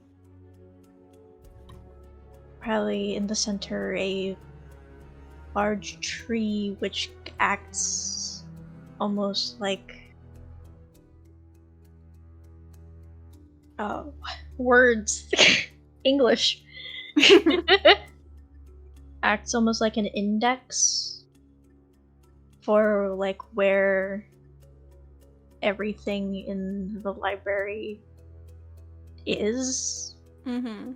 You know, like those computers that you like search up your book. Yeah. It's like that, but a tree. Okay, love that. She knows it can happen. Magic exists. And say, as the carriage door would open, you would be in front of that big tree, essentially. This library that you've described, there isn't a ton of shelves acquired there yet, but you see a couple branches of the tree pointing down 5 paths. There's a boy. Yeah, boy, Hi, cat. boy. I'm getting distracted.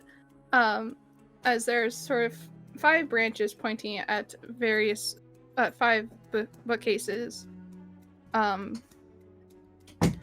Each have at least 1 book on them. Only 2 of them have 2. You said this was more cozy, right? Yeah. Then this needs to be a reading light. There we go.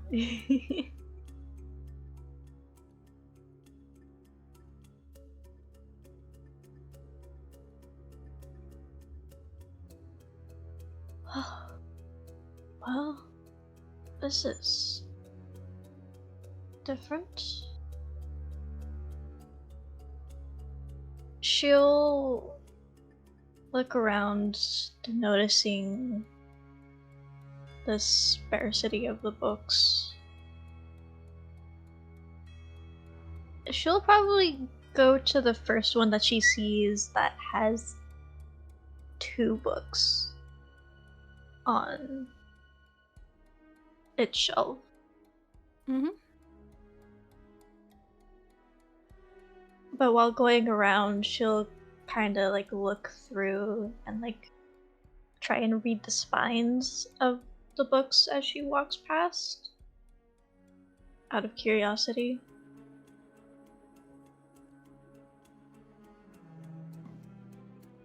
I'd say, evens or odds? Let's go odds.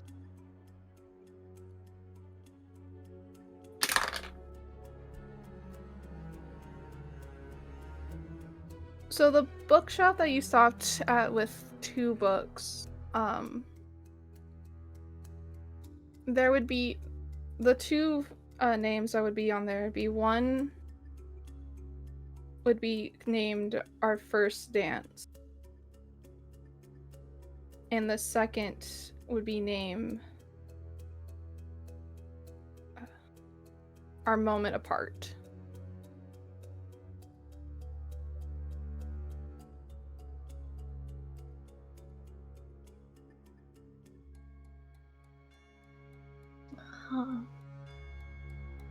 She'll kind of take out the book that says Our First Dance. And she'll like look it over, open up to like the first page. When looking inside this book, the words are kind of floating back and forth as they have not fully settled on these pages, but a few key words do sort of catch your attention. As one is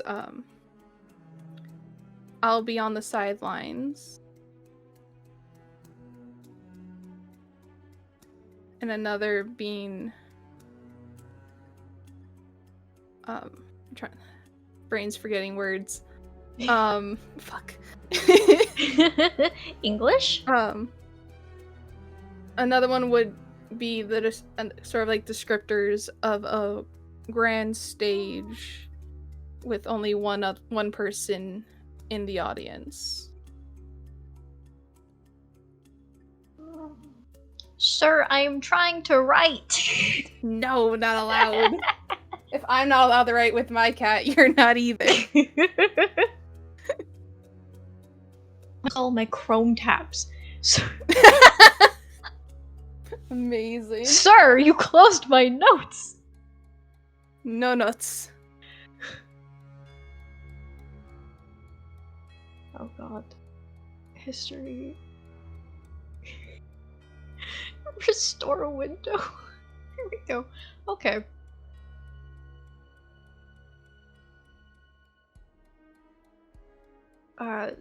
With that being all that she can kind of make out from this, she'll close it and then putting it back, taking out the other book just to see if she can get more context clues as to who this might be about. In this other book, the things that stand out from you would be he was with another, and you would get, I think, not necessarily like words wise, you would get this feeling of just heartbreak.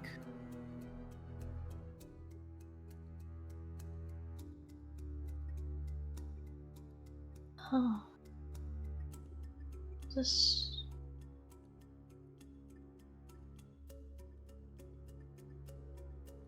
Oh. And she'll close the book. She'll kind of go clockwise to each of the books, kind of like to each of the shelves, kind of like looking through. To make this a little easier, can you... We'll just do a flat intelligence check. Yeah.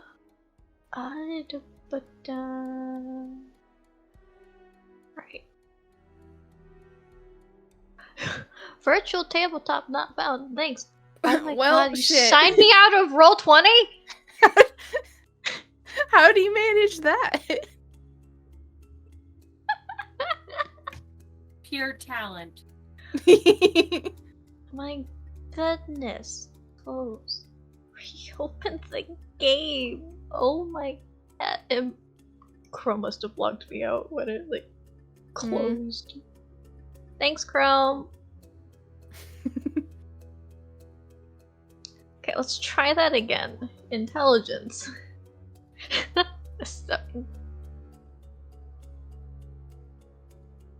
I think it's not till you get like to the end of this then that you realize that each of these shelves have the memories you have witnessed.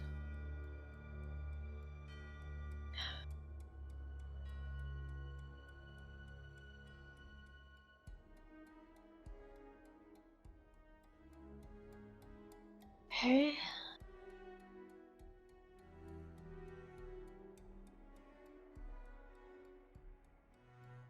Oh, I have the Minds Library. That I have all the memories.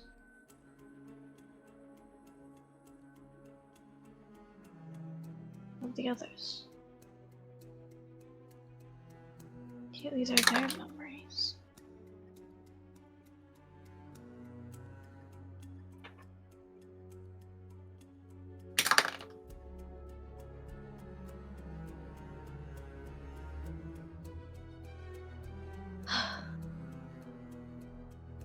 Was this the change? What does this all mean? She'll kind of like look around. Is she the only one here? You can make a perception check. Sure. 23.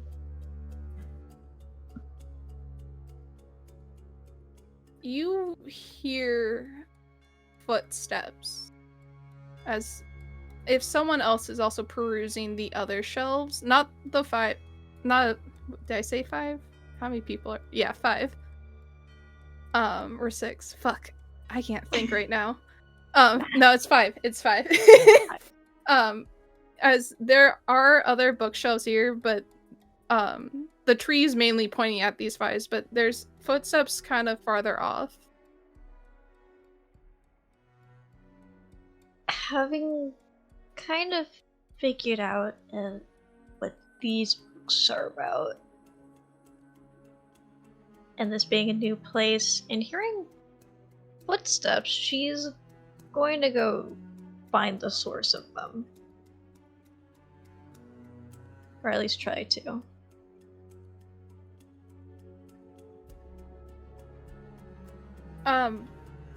I imagine, like, as you're going through these bookshelves, I don't know the name of this camera effect, but you know, like, when the scene essentially just gets really long?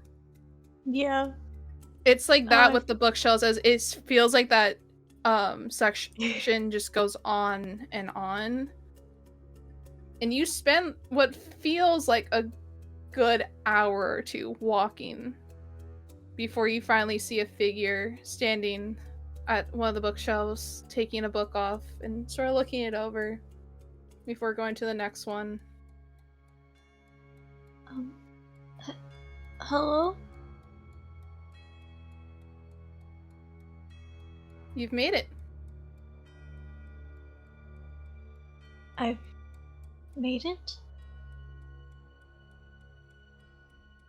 In more than one sense, yes. You've made it. You've made it here, and you've made it. Made it? Where? Exactly? Well, that is for you to decide what this place is known as. And you would see that this figure has sort of short, wavy blonde hair and has a couple of antlers coming off of his head. Adorned in a flowy shirt that has the sleeves do come back together at the wrists, adorned with bits of goldish what is that called? They're called apelays? Is that what they're called? Sort of like shoulder armor. Adorned with like little bit of like stars and constellations on the fabric. And a couple like bright green embellishments as he looks at you. I get to decide? I'm sorry. I apologize. Who are you? I'm afraid I can't tell you that yet.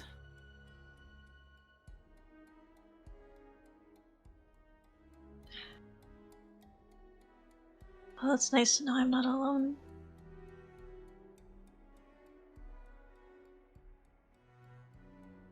Maybe next time you come here, I will be able to. But for now, what is here?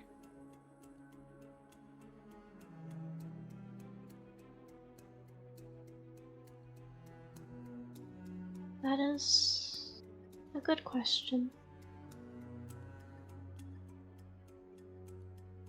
One I might have to think on.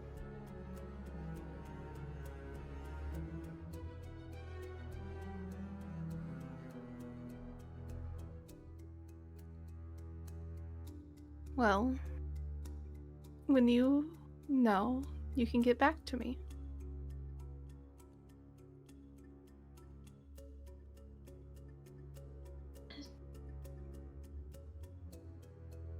You haven't happened to see a large deer around? I'm afraid not. Unless you will it to be here.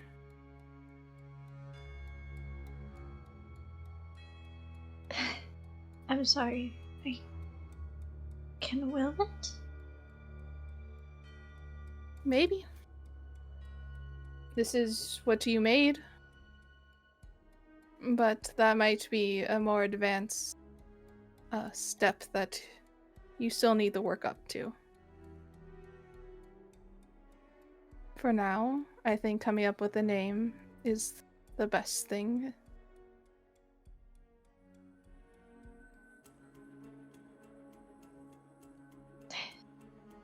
So this is my next step, huh?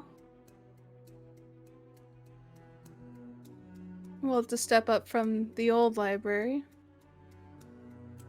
Much more cozy here. Oh, but what about all of the knowledge there? Is it... You still have access, as like you see he waves his arm, and that elongate effect sort of like comes back shorter, and just off the distance you can see the green light of that library you used to be in, just across basically the abyss. Oh.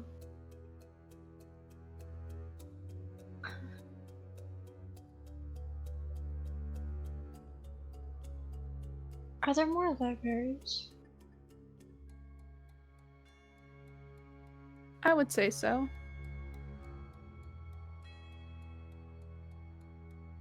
Do I need to create those too? I wouldn't worry about that. For now, focus on here, at this space that you've created. Right. Right.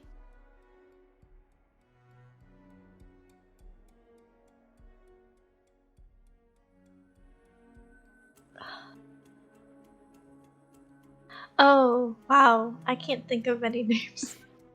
I would say, I think that's Player- okay. I think Player as you, brain. I think as you are sort of locked in this thought, you would notice everything else starting to fade away from you, as the last thing you see is him, this antlered man, just waving at you as you're coming out of this dream. As you are fading out, can I have you mute for a second, please? Oh. As you are not here for this, but as a little thing to send you guys off with, what continues after you leave is you slowly see the lights sort of kind of fade away. As the room just kind of gets darker, and soon it's just him standing alone at a single bookshelf that he was in front of. You see him sigh, or we see this man sort of sigh as he talks to himself. She's making good progress, and that's what's important. Before he reaches and pulls a book off of the shelf and looks it over, admiring its work, before when he opens it, it begins to glow. And we see him sort of... what's the word I'm looking for? He's basically indulging in that new book smell as he goes and gets real close, and we see those specks of light fade from the book as he sort of absorbs it, before there's not much light left anymore. And we see a more green light fade back in. And he sort of takes a deep bow before sort of waiting around. Soon Assyria will be ready, but she has a bit more to go before she is ready to bloom. And that, players, is where I'm going to be ending session. Okay. Magics. Your theater kid is showing. Shut up. I appreciate every moment of it.